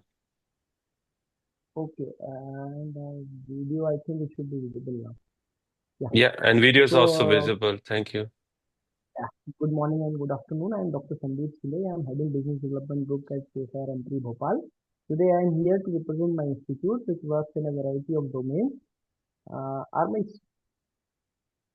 slides navigating? Yeah. We're still, it's navigating, yeah. So we are an engineering materials laboratory with a focus on new materials and waste-to-wealth technology. We have been actively publishing good quality publications, having technology transfers. Also, we have a state-of-art infrastructure for waste-to-wealth sort of technologies as well as additive manufacturing technology. A brief of performance snapshot about our institute. We have around 83 ongoing projects with around 43 publications till date in this year. Some of the snapshot of recent scientific contributions have been in the field of graphene and 2D materials, video nanogenerators, ultra-thin tribological coatings, electrochemical 3D printing, biosensors and antimicrobial coatings, wherein we are working especially on point-of-care devices, additive manufacturing of graphene composites, type 4 hydrogen cylinders, and graphene ion batteries and supercapacitors, water splitting and carbon capture. So we have a huge good so these are the thrust areas of my laboratory: lightweight materials and composites, intelligent materials and devices, functional materials and composites, sustainable construction materials, energy and environmental solutions, and innovative materials and processes. I will be navigating through the areas of expertise of each of these divisions, and accordingly, if there is some interest which can be envisaged, we can be contacted for first is lightweight materials. We are into foaming, and we are also into characterization, and we have a variety of facilities like liquid metal based additive manufacturing, aluminum hybrid composite closed cell form facilities, and blast mitigation facilities also. Second is the functional composites and materials division, wherein we work on 2D graphene and MSCA for hydrogen storage, PVD coatings for artistic structures, and red mud waste-based X-ray radiation shielding doors and panels for pilot testing. We have functional coatings and nanomaterials also. In the realm of intelligent materials and devices, we work on shape memory alloys, and we have developed a variety of applications using specific control algorithms for the shape memory alloys, and we look forward for an active collaboration in this domain. In the energy and environment solutions, we are working on point-of-care devices for diagnostics and healthcare monitoring, wherein we target specific biomarkers, and as well as we have developed devices to provide point-of-care services to the patients. In this domain, we have a lot of opportunities, and we have good faculties at our institute. We also work on sound radar-based atmospheric monitoring, and in fact, we are developing a national facility in this domain, and a lot of data, regional data is available with us for meaningful research. In terms of radiation shielding materials, we are rightly working on gamma and neutron shielding bricks, whereas the radiation shielding tiles, which give you 2 mm lead equivalents, are already commercialized from our laboratory. In sustainable construction materials, we are working on geopolymeric concrete for cement-free applications in roads as well as building structures. In the innovative materials and processes division, we do a lot of research on graphene. We also have made India-made Raman spectrometers. We are working on process development for advanced manufacturing and post-processing. And the various technologies which are available are antimicrobial implant nanocoatings, hydrogen storage type 4, high pressure vessels, and there are research opportunities in all these state-of-the-art domains. So with this, I think I'm done, and we are open to any collaboration in all these domains. And I can be contacted, or our director can be contacted for any meaningful collaboration. Thank you very much. Thank you so much, Mr. Sandeep, for your presentation and also your sharing your contact details so that you can be reached by potential collaborators. Our next presenter is Dr. Neha Khatri from the CSIR Central Scientific Instruments Organization. Dr. Neha, are you with us? Yeah, I'm just sharing my slides. Perfect, thank you. Am I audible? Yes, you're audible, ma'am. Okay. Are my slides visible? You just have to, your screen, yeah, it's visible now. And just if you can enter it in full screen mode. Yeah.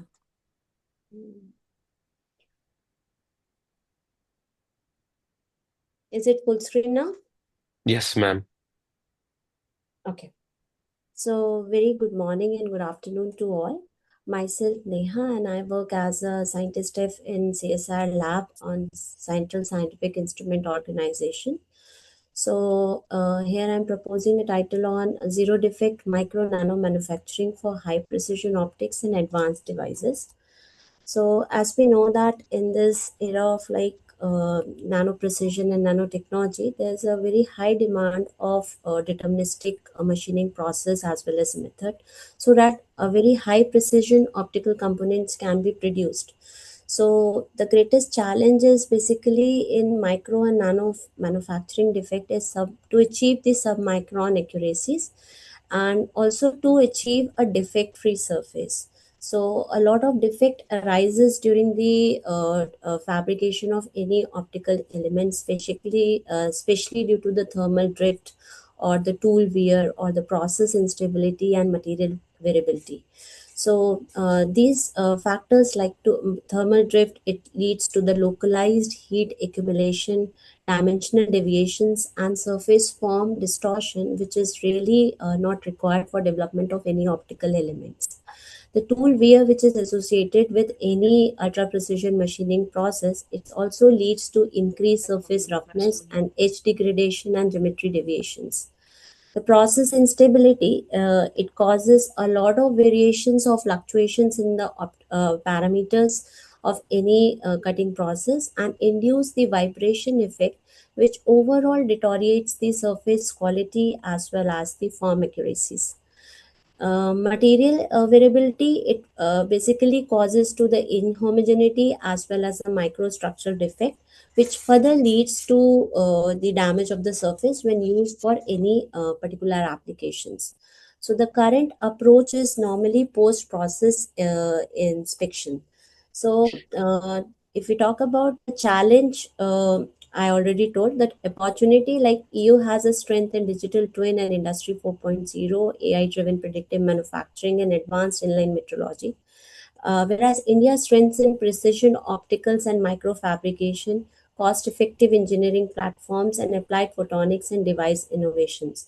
So definitely together we can shift from defect detection to predicted defect prevention, and thereby enabling a truly zero defect micro as well as nano manufacturing process.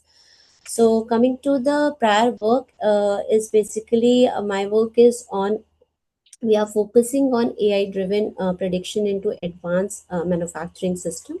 As I've shown here,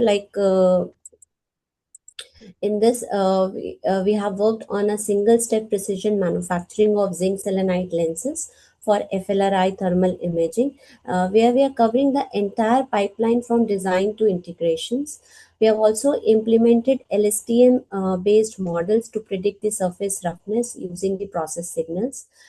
We have also developed the CNN-based anomaly detection, whether the process going in a machining is a normal machining or abnormal machining. So I think that overall this work to move towards the intelligent manufacturing, which is capable of self-monitoring as well as predictive decision making.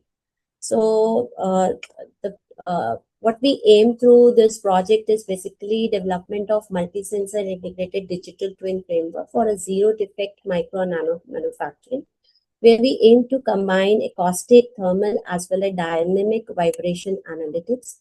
So our approach will integrate the AE, that is acoustic emission, for real-time detection of brittle fracture to capture the initiation as well as the micro crack propagation, and thermal imaging to basically quantify the heat gradients and thermal drift within the machining interface, and also the accelerometer data to capture the dynamic perturbations, chatters, and tool weird evaluations.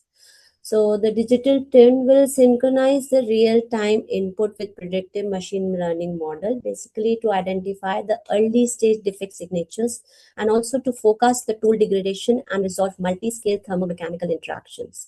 So this will definitely enable adaptive and closed-loop process corrections.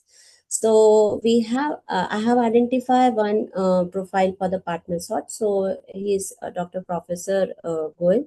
He's working in LSVO UK and is a professor of manufacturing School of Engineering and Design. So that's all. Thank you. Thank you so much. Thank you so much, Dr. Neha. A very interesting project, and also happy to know that you already have a contact in the UK with whom you could collaborate. So I really hope that you will more will reach out to you after today's webinar. Thank you so much again, ma'am. And with that, we move to our next presenter, Ms. Hélène Abran, and Mr. Clément Thomas Brébeau from the GLOPOL lab in France and Spain. Miss Helene, are you there? Yeah.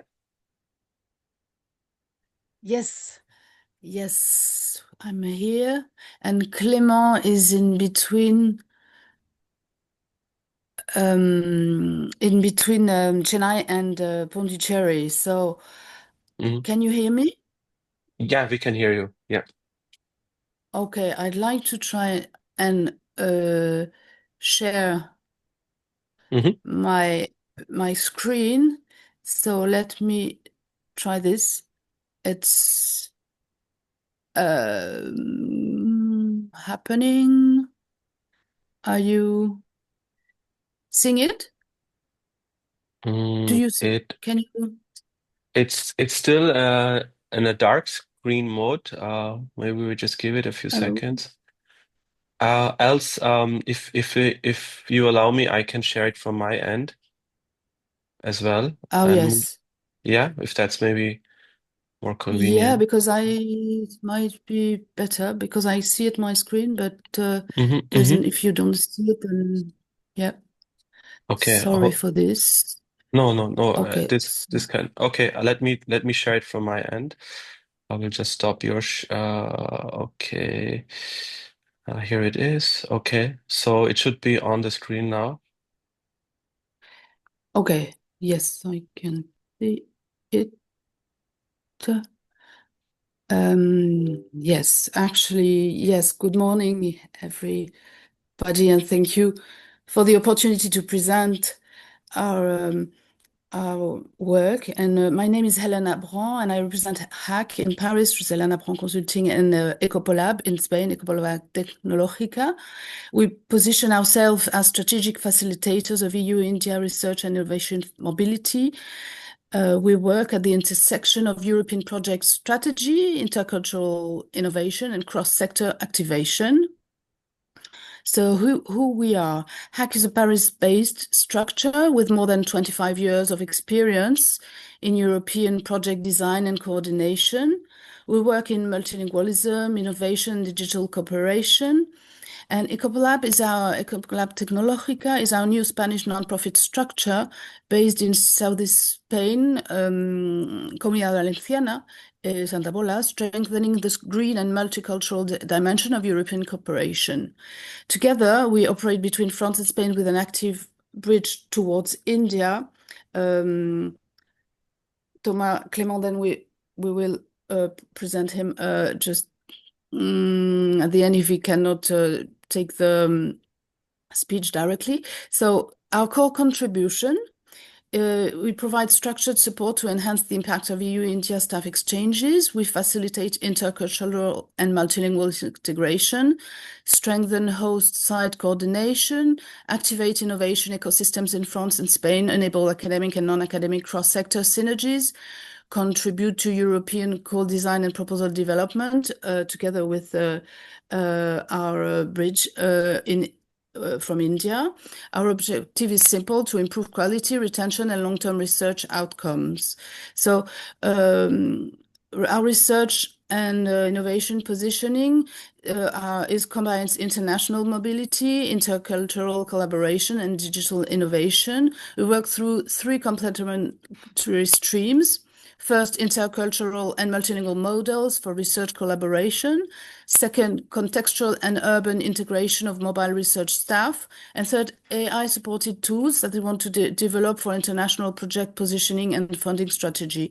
So our strength is actually to connect disciplines and sectors. Emerging digital innovation dimension is what we want to focus on. We are currently developing international partner matching for AI-supported tools to answer calls, strategic positioning on EU calls, collaborative proposal design. We are looking for research and technology partners interested in co-developing these tools within a staff exchange framework. We are interested in the other MSCA programs as well, but now talking about the staff exchange actually. And the added value of a consortium is to bring a dual EU presence in France and Spain, access to the Paris innovation ecosystem, experience in European project architecture, cross-sector activation capacity, and a Franco-Indian operational bridge. We contribute to strengthening research human capital, increasing EU-India attractiveness, and reducing mobility risk. So as a conclusion, we are open to joining existing consortia or co-designing new MSCA Staff Exchange proposal. Our objective is to build structure sustainable EU-India cooperation models, and we will welcome bilateral discussions. And yes, if you click on ellen@neocities.org/form, you can find our direct link. And the project we've been working with this is Mulibu is the last one with Erasmus+, which we've been coordinating. Mudico Multilingual Digital Culture.org is the one we began with a few years ago about digital culture multilingualism. And there's another one which is currently not online, but Mulimob, Multilingualism and Mobility, where we gathered and universities and startups and SMEs. So we are two SMEs, and we wish to support and to share, to participate to this great EU-India link we have. So I don't know if Clément can join us right now. In case he can join us. So he's really in the transport business, Chennai and Pondicherry. So just a few words, if I have time, for his abilities and work he's doing between France and India. He's into architecture and urban planning projects, professional consultancy and collaboration on all scales of architectural and urban design. He's assisting Indian and European researchers. We want to assist Indian and European researchers in architecture and urbanism to better understand Indian and European context, standards, and literature, to facilitate and developing joint ventures between Indian architects, urban planners, and European teams. Yeah, and so a lot of socio-historical research, historical reevaluation, and cartographic analysis. I think that, sorry for this, maybe I can show myself now. Yeah. I hope this is clear enough, and thank you for your time and attention, and I look forward for our bilateral communication, to communicate together. Thank you so much, Ellen. And that's a very interesting, you have this the dimension with, Spain and France, and also you have the access to the ecosystem. And I think that could be very valuable for a consortium under this EU-India partnership for the staff exchanges. Thank you so much. And also thank you to Mr. Clément. I understood he's on traveling right now between Chennai and Pondicherry. So, but his contact, we will share the contact details, of course, so that all the other participants, if they're interested, can reach out to either you or to him or to both of you. Thank you so much for joining. And we go to our next speaker, Dr. Nirmal Kumar Velu from the CSIR Institute of Minerals and Materials Technology. Dr. Nirmal, are you with us? Yes, I am here. So am I audible? Yes, sir. Hello? Yes, sir. Yeah, let me share my screen. Yeah, please check.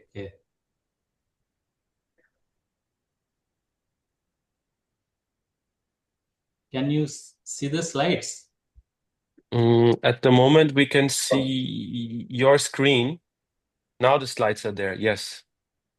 Yes, sir. Yes. Perfect. So, Thank you, sir. I start. Yeah. So, good evening, everyone. Myself, Nirmal Kumar Velu. I'm working as a senior scientist at CSIR Institute of Minerals and Materials Technology, Bhubaneswar. So, the title we are looking for collaboration is on crystalline defects engineering for optimizing the functional properties of functional properties. So functional properties in the sense we are, for example, we are showing here a thermoelectric device. So thermoelectric device basically function based on electron and phonon transport properties. So it's this principle. It functions based it functioning based on Peltier effect and Seebeck effect, and it has the advantages of no moving parts, stable for long-term use, and eco-friendly. And it's a solution to reduce the global warming by utilizing the excess heat energy.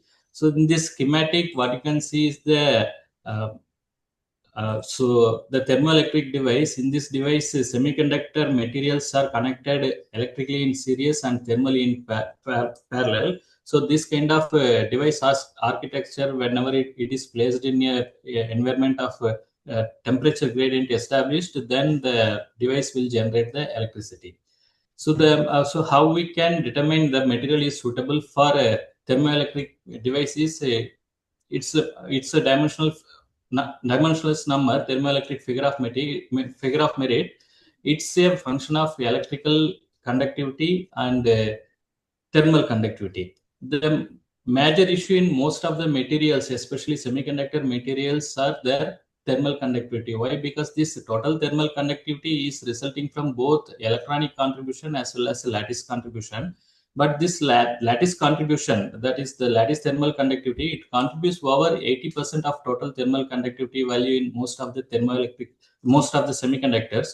So this limits their practical application. So this lattice thermal conductivity, it is resulting from the phonons. These phonons are the virtual atomic position by thermal agitation, which carries about 80% of total thermal conductivity in most of the semiconductor. And by controlling these virtual atomic positions, we could enhance the thermoelectric properties. So for realizing this for developing higher efficient thermoelectric material, we were focusing on immiscible alloys as a model, because immiscible alloys are having tunable lattice constant and wavelengths over a wide range.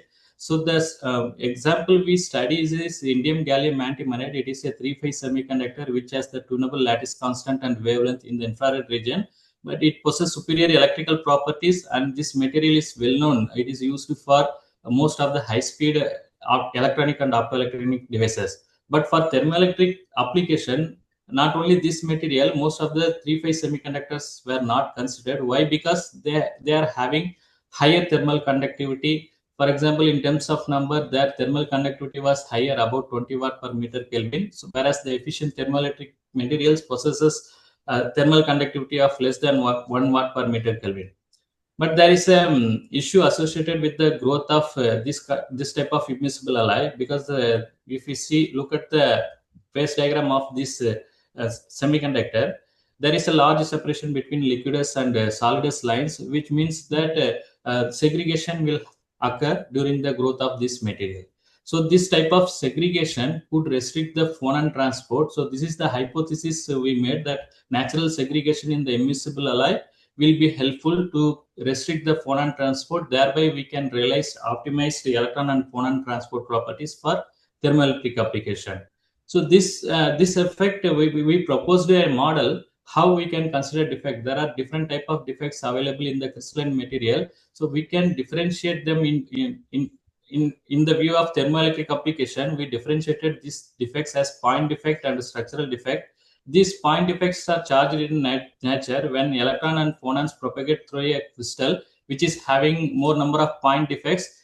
It will influence the electrical property much because they are charged in nature, but thermal property does not affect much because only low wavelength phonons were scattered. But if we consider the structural defect, they are not charged. Their influence on electron transport is less, whereas it majorly influences the thermal property. So we made a strategy for enhancing the thermoelectric performance in this type of immiscible alloys. We can reduce the charge defects and increasing structural defects in crystalline semiconductor materials. So these are our earlier works. Initially, we observed this natural compositional segregation in this type of immiscible alloy, and we studied its thermoelectric property. So the maximum thermoelectric figure of merit value, maximum ZT is about 0.29. And then we enhanced the compositional homogeneity by doping. In this case, about 10% increment in ZT was realized. And then we reduced the micro scale compositional segregation to millimeter scale compositional segregation into micro scale compositional segregation. So what it resulted in, it showed some interesting property. The ZT of this material is enhanced from 0.29 to 0.62, which is significant. But later we realized that not only the segregation and point defects, but also the dislocation might play a major role in determining the thermoelectric properties. So in our recent study, we engineered all these type of defects like point defects, dislocation, and compositional segregation. We experimentally induced in the immiscible alloys, and then we quantified this also and correlated these defects with the functional properties of material. So what we showed is the enhancement in the ZT of this immiscible alloy up to 0.87. It was initially 0.29 and it was enhanced up to almost 3 times, which is useful for practical application. So through this study, we were already we established that interrelated electron and phonon transport properties in immiscible alloys could be enhanced without affecting the electron transport properties by defects engineering approach. So this is our expertise.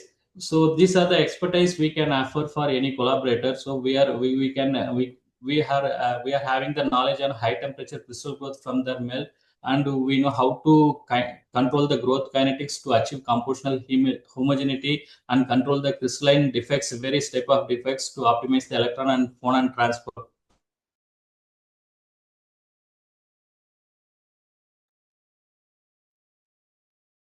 Thank you so much, sir.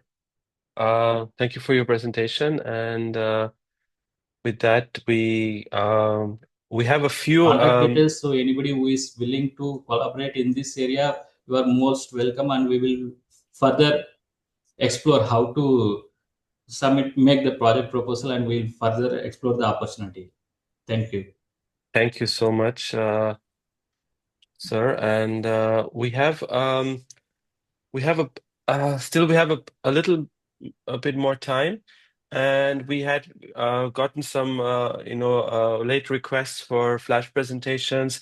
So I was thinking we can take the opportunity now, because it seems like the scientists who have requested to be added onto the agenda have really something very interesting to offer in terms of the staff exchange call. So I would like to ask Mr. Saroj Sahu if he could kindly share his presentation. I'm just seeing if Mr. Saroj Sahu is here. Mr. Saroj Sahu?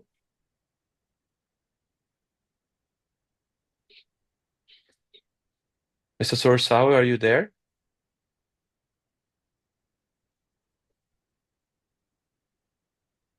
See him, but I guess his Yeah.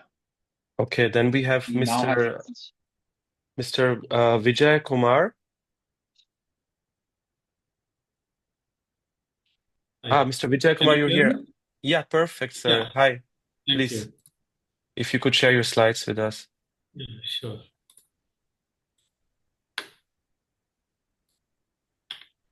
Can you see my screen? Yes, sir. Yeah. So first of all, thank you, Dr. Samrat, for giving me a slot. So this is the our plan. Actually, I have already a collaborator from Poland, Professor Konrad Szaszilowski. We have been working in this area for some time. So the title is Lead-Free Halide Perovskites for Memristors for Energy Efficient and Neuromorphic Computing. So we are looking for a few more partners to work in this area, especially on the application and testing of the device. So before going to that aspect, I would like to give a brief introduction to this area. So nowadays, the AI is one of the most important part of the life, and it is growing bigger and bigger. But the major issue associated with the AI is that current AI hardwares are consuming an enormous amount of energy. The GPUs require at least, from the literature I found, it is like 250 to 400 watts per chip. But on the other hand, there are alternate or unusual or the emerging computing technologies that belongs to the neuromorphic computing or the reservoir kind of computing technology. These are basically inspired by the brain, how the human brain is processing the data, how the human brain is memorizing the data. In the same way, we can actually utilize materials to process the data, and that would be the next frontier in the AI hardware. That is the experts working in this area is seeing that is a future according to them. The biggest advantage of this brain-inspired or neuromorphic computing that the energy efficiency compared to the traditional computing, the energy efficiency is at least 1,000 times higher. But the major challenge, how we can get the sustainable low power memristive materials for this artificial synapses. So we are actually working in this area for some time, that combining the memristor or trying to develop memristor technology using the halide perovskite materials, and our aim is to produce energy efficient AI hardwares.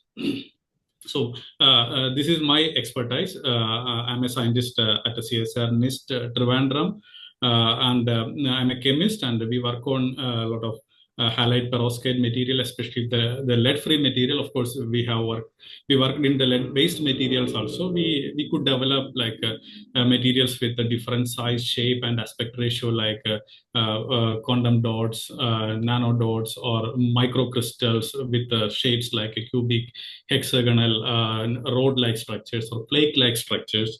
Similarly, we are working a lot in the area of lead-free materials, because lead-free is very, very important, because lead is a neurotoxic metal, and obviously the environment friendly or more sustainable direction is there in the research of halide perovskite, and we are mostly focusing on the bismuth based system. They are abundant and non-toxic, and we did a lot of fundamental studies with this material. On the other hand, Professor Konrad Szaszilowski at the AGH University, he is working on various materials for the memristor devices. He is a device expert, and published several papers in this area. I'm not discussing those aspects. So here in this project, our plan is to bridge the material science with neuromorphic engineering.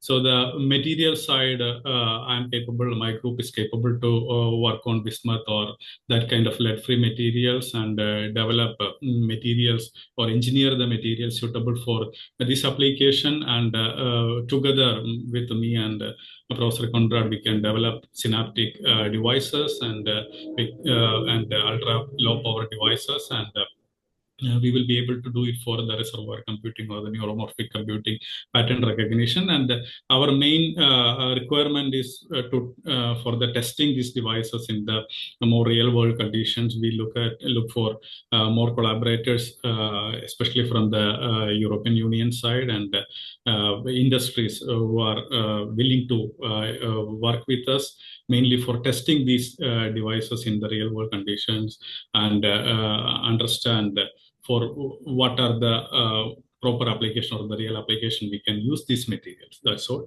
So thank you so much.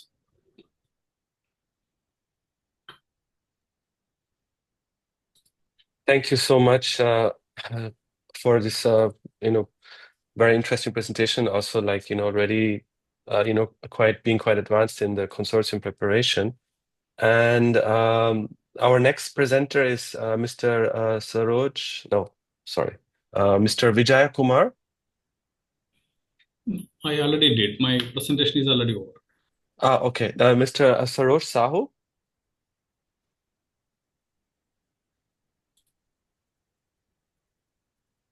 So, Mr. Saroj Sahu. Sorry, yes, I am available. Just one, give me. Thank you, sir.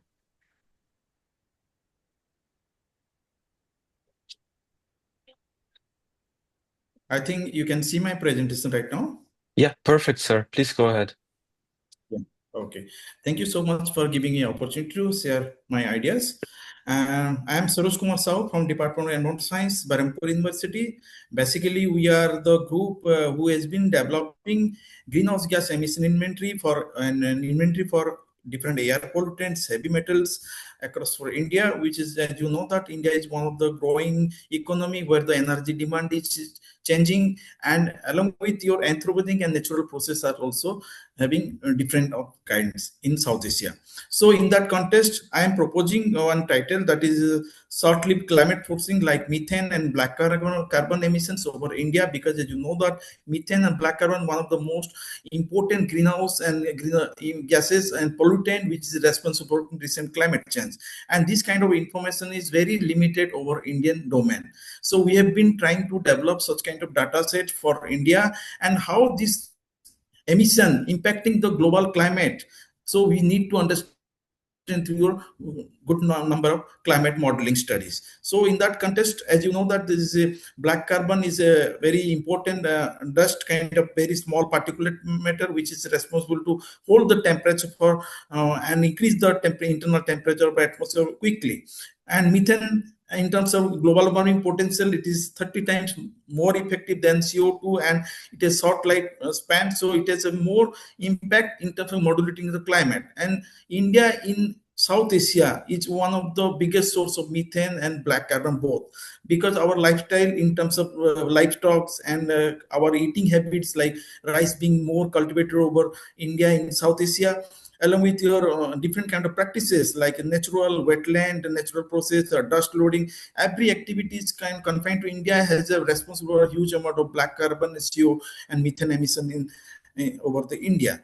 So in that context, I just like to highlight that Asian countries like India is rapidly growing with more SLCP emissions like methane and black carbon due to changing demand of your energy, and as well as more kind of confined natural process, and with different kind of changing lifestyles. So that has deteriorated both in terms of air quality and near-term temperature warming activities. So in that context, we are giving two kind of objectives, like how to identify all these kind of sources and to quantify these kind of sources so accurately so that hotspot can be identified, and what is the seasonality of these hotspots can be analyzed is very important for climate point of view.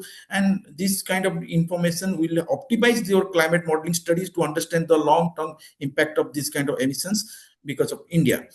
So in that process, the kind of methodology that we adopt is very established IPCC Tier 2, Tier 3 approach, and this kind of approach is more established and followed by some kind of modeling and satellite-based validation technique also to reduce the uncertainty. So what we will likely to deliver in terms of to have a very robust data sets of BC and methane emissions, which will be helpful to understand the impact of the regional climate on the global activity. So in that context, the modeling cum satellite studies will help to identify the hotspot region, so that which will be improved to make some kind of mitigation strategy and to come up with some new policy interventions. So this is the new data sets which we have recently published for India. It's a methane data sets and rare and unique data sets which account near about 25 types of different sources. Either it's a natural process or it's an anthropogenic process, and you can see this is the hotspot across the India where the methane emission is prevailing, and this account near about 38 teragram per year. And agriculture activities, which include both manure and livestock and your rice cultivation, they account near about 50% of the total methane emissions, which is again is the biggest concern. And how this emission is happening across the country, you can see what the spatial pattern of the all hotspot regions. So when this kind of new data sets will be adopted by global models, then maybe the kind of connect, I mean, you have to establish some kind of good connection, how this kind of emission has some kind of impact over the Europe or some other part of the world. So not only methane and black carbon, we have been developing different kind of inventory for different like other pollutant like ammonia, chloride, and particulate dust, mercury, and all other type of different kind of indirect greenhouse gases. We have been developing similar kind of data sets for India, which is our expertise, and most of data are published, which can be used in different kind of air quality and atmospheric chemistry model to understand the linkage between the Indian subcontinent and the European or African continent. You can establish already this kind of data is already being, we have been sharing through global platform like ECAR. This is a global GI initiative, and from which we have been sharing our Indian data sets, which have been used by different research group across the world. And this is the link to the data sets. And already we in past I have been associated with Indo-Norway international project, which is a joint collaboration of European Union and with Ministry of Earth Science. Under that project, it was a long-term 5 years project to understand the quantifying the impact of South Asian aerosol on the regional and Arctic climate. So in that process, we have already have some expertise to develop some new data sets for India and compare with the global emission community emission data sets like ESET. So this how these Indian data are better in as compared to global, because the understanding of these emissions is very important to come up with your surface chemistry. So this is what we mean, how already we have some expertise in this area, and we want some better good collaborative who have a very strong climate modeling setup, who can use our data sets and to optimize the climate model to understand the impact of Indian emissions on global climate change. So these are the list of many publications relevant to the different emissions data sets. And this is the contact detail about me. When anyone is welcome to collaborate with us, and we are happy to share the data or to update the data for India and use in different kind of atmospheric air quality or chemistry model for further applications. Thank you so much. Thank you so much, Dr. Saroj, and thank you also outlining already your existing collaboration with Norwegian scientists. So that's very good to know that you have already experience with European partners. Our next speaker is Dr. Raj Shabadi. Dr. Raj, could you kindly share your presentation? Yes. Can you hear me? Yes, sir. Yeah. Okay. So I will just see if I can share my video also. Yeah. Thank you, hello, sir. this is Raj. Yeah, so this is Raj. Just put it on the full screen mode. Yeah. Okay, so this is Raj. So Professor Shabadi from University of Lille. You met. This is our laboratory, which is a CNRS laboratory, but I belong to the University of Lille. So our project is called Next Generation Bioimplant. So it is NEG Bio. and for EU. So I want to add EU for that. And this is actually a consortium that I conceived recently, and also we submitted an MSCA-DN, a doctoral network, on this NECBIO consortium. So I have a consortium based on 5 different countries that I will show you. So why this project? The project is basically, demands for the growing need of safer and bioresorbable orthopedic implants. Nowadays there are more and more sophistication in terms of the implants development, and what is the best implant that would be once it is installed in the human body and once it performs its duty and we forget it and it is completely dissolved in the body, so that you avoid the secondary surgery and all the trauma related with it. And in this domain, there is a fragmented expertise across the materials and the biology and the clinical domains. So there is no interconnection between these interdisciplinary research. So this project is exactly what it wants to do, is to bring in these interdisciplinary research into under one umbrella, so that we develop the material from the conception point of view and we translate it into the market. Okay, so we'll involve this materials development, biology, chemical, and then eventually the clinical validation. So at the moment, there's a lack of intersectoral mobility in the bioresorbable materials, and NECBIO exactly wants to bring in all these together to accelerate the translation from lab concepts to clinical readiness. So the scientific focus is based on the machine learning and high throughput alloy design. So that is from the core point of the research of the materials development. And then the research is focused on the development of magnesium-based, zinc-based, and beta titanium-based bioresorbable implants. So we have covered all the next generation bioimplants, basically from magnesium, which is bioresorbable. Zinc is also a bioresorbable. And for the semi-permanent implants, so low modulus beta titanium new alloys that are aluminum-free and vanadium-free alloys that are, part of the permanent alloys that we want to develop. So it involves the alloy design and the microstructural engineering, so that we have the control of degradation controlled bioimplants, so that it holds its mechanical structure, mechanical strength throughout the period of healing. And then we use the advanced manufacturing technologies, that laser powder bed fusion, and then surface engineering and coatings that are developed in order to control and improve the bioacceptability and biodegradability of the material. And then why MSCA? Of course, this supports the structured international secondments of 1 to 12 years, and we have our expertise distributed throughout the Europe, and as well as I'm seeking certain colleagues from India to participate in this secondment, who bring in a different and diverse capabilities, so that it helps our consortium in order to come out with the common research aim of developing a new generation bioimplant. So MSCA funds the mobility and exchange related research and training costs, and it strengthens long-term collaboration and organizational learning, and which is an ideal mechanism for to reinforce the translation and intersectoral integration.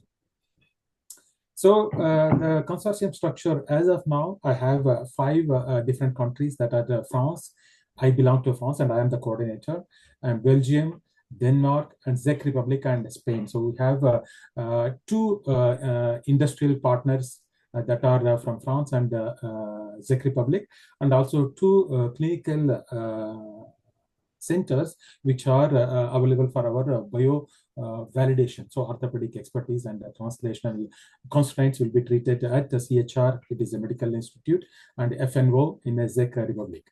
So, and now I'm seeking and also have some collaborators from India, which I'm still open for other collaborators. If you have, if you find this project interesting, you could easily reach out for us for certain complementary expertise, and also to involve our CSIR colleagues from India into this project. And the exchange logic is that, of course, it is based on the mechanism of the MSCA. So we'll have academia, industry, exchange to scale up on manufacturability and quality analysis integration, and then academia clinics in order to biological validation and surgical constraints, and between EU and India in order to complementary expertise and cost-effective innovation, so that we leverage the expertise that is available and manufacturing ability at the lower cost from Indian side in order to come out with the products that are immediately available for the larger humanity and also at the affordable cost.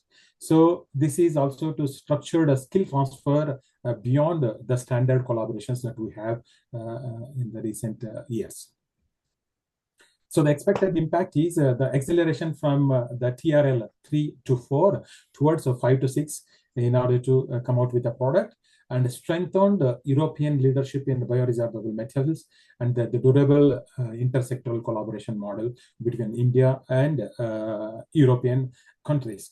And also to train a highly skilled translational workforce, which is at a time suitable for metallurgical industry, and at the same time it is suitable for the biological industries and or to the clinical sector. At the same time, we are aiming to train the new generation of scientists who are capable of predicting the new alloys based on the machine learning and artificial intelligence. So the strategic alignment is to horizon Europe health priorities that we want to target, and the sustainable and safer medical technologies, and European innovation ecosystem for reinforcement and international cooperation between EU and India, and which is rather limited as of now with respect to the health priorities, and which is something which I am also aiming with Erasmus for policy level discussions with India, and which is under the construction for the moment. So I hope to have this project for 36 months with approximately around 140 to 180 months of mobility, and with unit cost funding model, which covers basically the mobility and the training management. And of course, you all have heard about our panelists who explained you how does the European model works and the Indian model works. So the target applications that we want to develop are maxillofacial applications and thermomandibular applications and the cranial, and then eventually the certain implants that are biodegradable, that are made out of magnesium and zinc, which are plates and screws, which eventually we can forget them after having implanted and which eventually will become minerals for our human body. So that is the focus of our current research. So the next steps I'm looking forward to is to confirm the partner commitment. We have a few people which have expressed and which are our regular members of our consortium of our MSCA Marie Curie doctoral network. And from India, I'm targeting a couple of colleagues which I have in mind, but I'm open for considering if any of the CSIR laboratory are interested in participating in this NetBio EU project. So we define exchange profiles and work packages and secure institutional support. Especially, I had a question about the laboratories from India who are not CSIR laboratory. So that is something which I need to figure out and try to mobilize the people. And then prepare the application for the deadline of April 2026. So I have made quite a bit of progress. So depending upon our partners from India, I would have to modify our work package. So I'm open for, as I said, I'm open for colleagues from India who are interested to participate in this exchange and to enrich our consortium as a whole. So thank you, Dr. Samrat, for giving this opportunity at the last moment. Thank you so much, Dr. Raj. I think it was worth to have you on here because you already are quite far with your project idea and with your consortium partners, and I think this is an excellent opportunity now for our CSIR colleagues and others who are joining from India to see if they could be the right fit for this project. Thank you so much, Dr. Raj. And with that, we have our final presenter today, Jatindra Chaudhary. Mr. Jatindra. Yes, please. Yeah, could you kindly share your screen? Yeah, sure.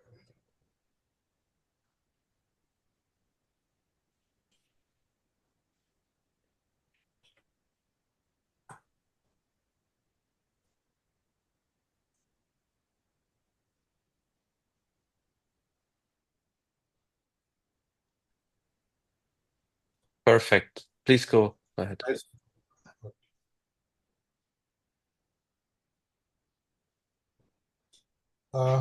Thank you, Dr. Samrat, for giving me this opportunity to accommodate at the last moment. So, very good afternoon to Indian partners and good morning to all European delegates there, actually. So, myself, Yatin Chaudhary, Chief Scientist at CSIR Institute of Minerals and Materials Technology, Bhubaneswar, India. So, we primarily work on functional nanomaterials. Mainly for those energy conversion application, primarily focusing on solar fuel generation. So which comprises like water splitting into hydrogen or CO2 conversion to value-added chemicals. And on the other, also trying to develop some very novel kind of a white light, intrinsic white light emitting kind of phosphor for white LED kind of applications. So here in this particular presentation, I'm going to focus more on the solar fuel generation actually. As you know, like in photosynthesis, it takes care of the CO2 and converts it into value-added compounds through these different enzymes which reduces CO2 to higher hydrocarbons having very high energy using the solar radiation sunlight. So similarly, by mimicking this, a lot of progress has been made. A variety of catalysts are being developed where this chlorophyll are being replaced by the sensitizers and combined with the catalyst in order to mimic this natural photosynthesis where the CO2 conversion into value-added chemicals can take place by using the sunlight. Similarly, for the water splitting to produce the hydrogen. So we have been working in this direction for quite some time, particularly for the solar hydrogen generation as well as on CO2 conversion to value-added chemicals. But as you know, like this CO2 molecule is very stable. So thermodynamically, it is very difficult to reduce it via one electron kind of a reduction. So what nature does is it follows like this multiple proton coupled electron transfer actually to reduce the CO2. So similarly, a variety of catalysts are being developed, and we in fact have developed where we can reduce the CO2 to some value-added chemicals, be it carbon monoxide, ethanol, formaldehyde, and so on.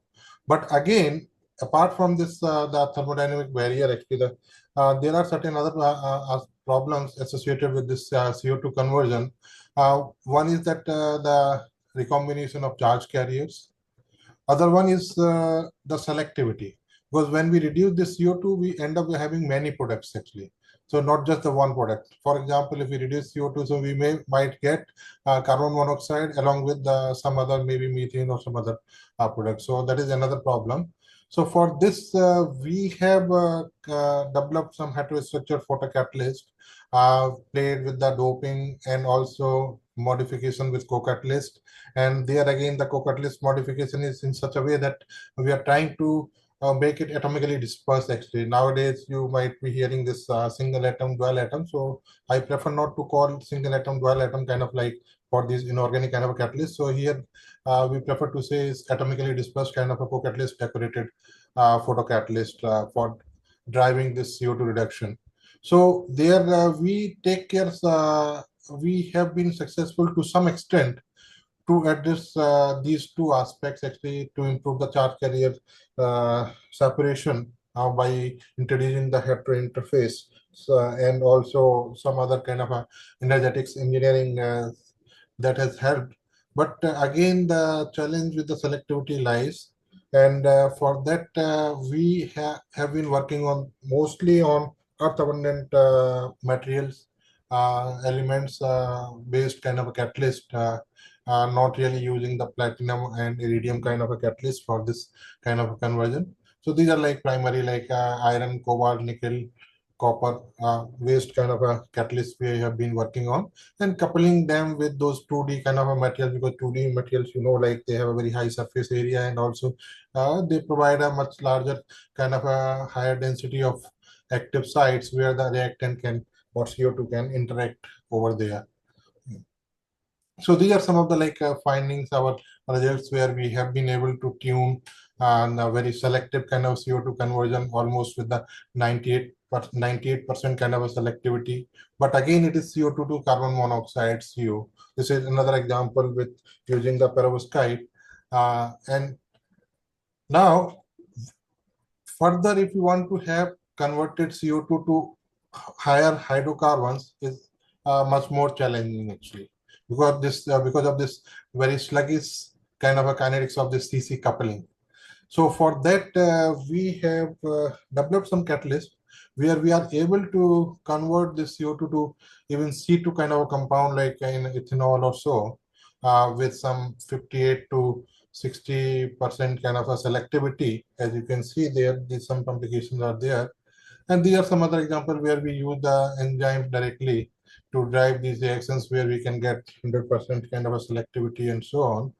So what we are looking is basically to understand, because when we want to design the catalyst rationally for a very selective CO2 conversion, particularly focusing on this higher hydrocarbon product formation, so we need to understand, and that is where we are looking for partners who have the expertise in situ operando kind of a spectroscopic measurement, and who can help us to investigate the intermediates which are being formed there, and to optimize. So this is the scope of collaboration we are looking at, where we can further take this work to the higher TRL level with having much better efficiency and selectivity, particularly for the solar fuel generation. So thank you all, and these are my contact details, my mail ID, and this is the website you can go through, and I'll be happy to discuss more on this the proposed problem. Thank you very much. Thank you so much, Dr. Jitendra, for your presentation. And with that, I'm looking at the clock, and it's almost 5:30, and means we are reaching the end of today's networking session. And thank you so much all for joining. I would like to now ask Dr. Mohit and Dr. Vivek for the concluding remarks.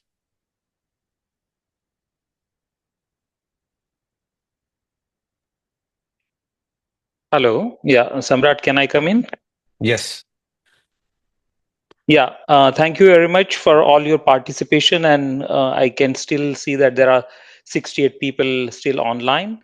I also thank Evangelist for to be with us, and Mohit also for continuous support. I will just say two words that 58 days are left. That is 16th of April is the last deadline.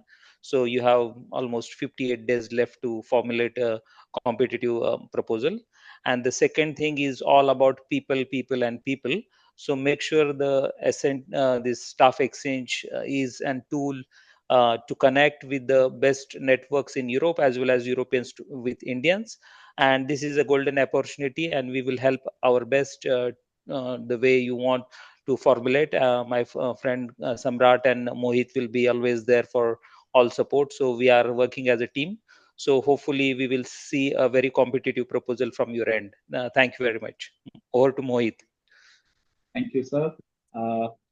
Thank you, Samraji, for so well conducting the sessions, the flash presentations. It was indeed very interesting to listen from so many people across. So there's a huge interest going.